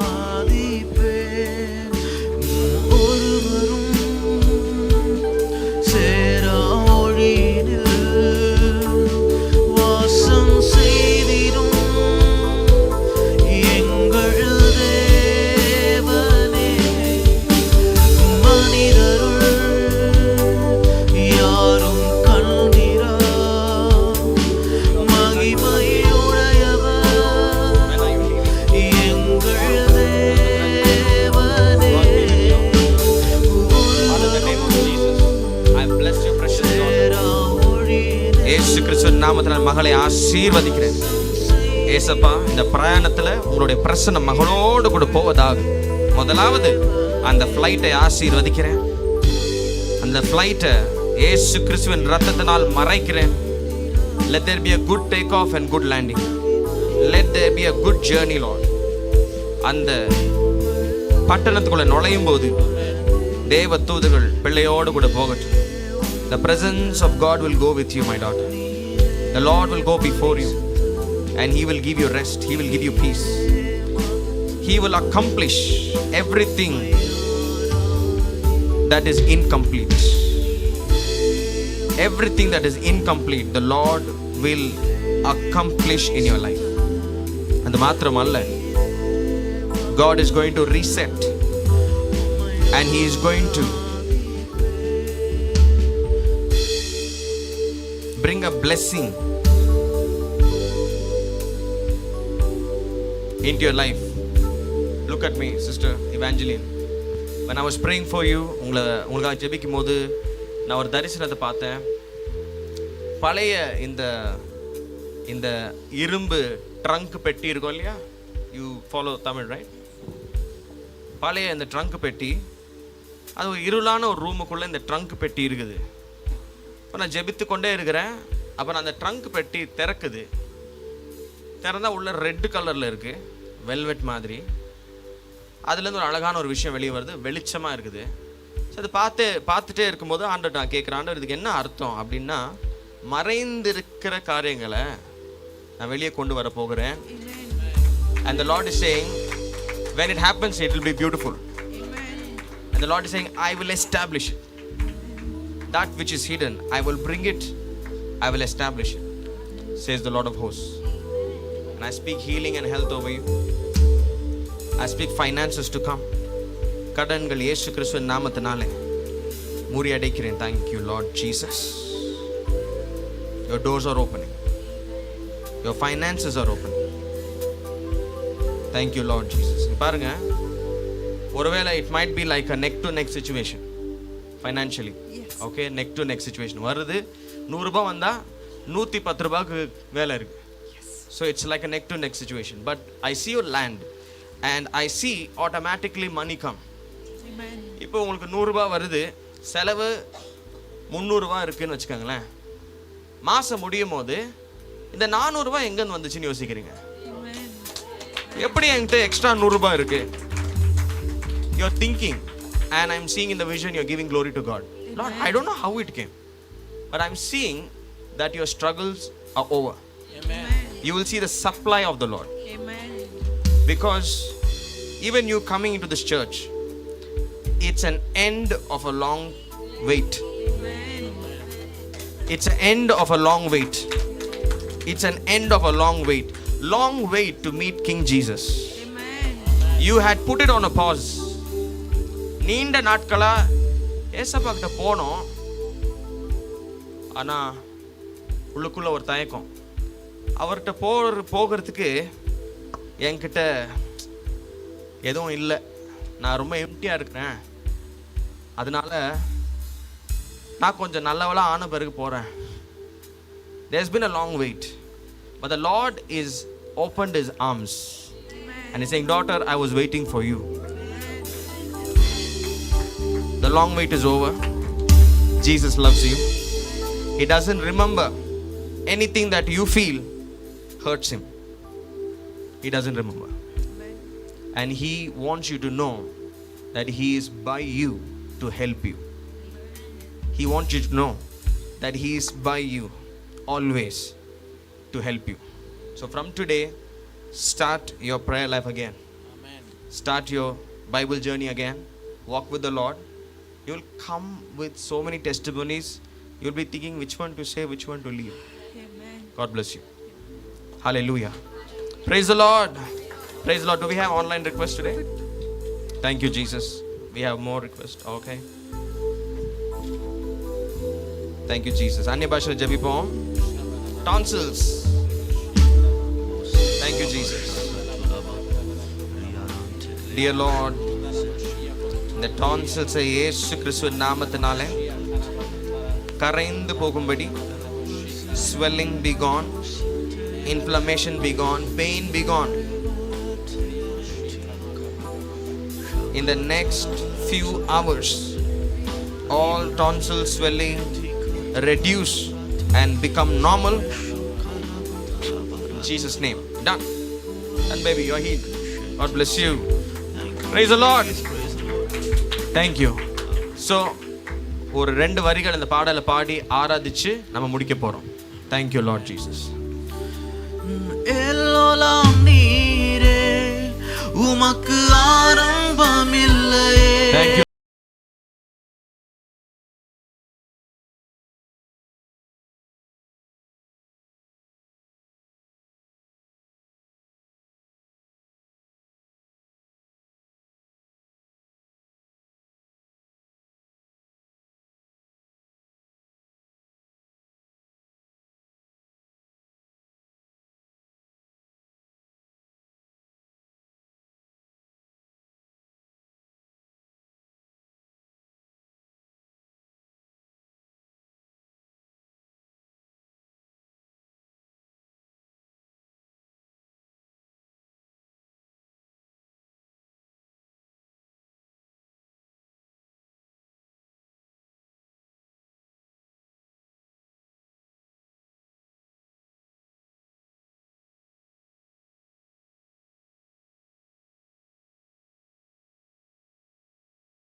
இயேசு கிறிஸ்துவின் மகத்துவமான நாமத்தினாலே உங்க பிள்ளைகளை ஆசீர்வதிக்கிறேன் தகப்பனே. ஆன்லைன்ல காணுகிற குடும்பங்களை ஆசீர்வதிக்கிறேன்.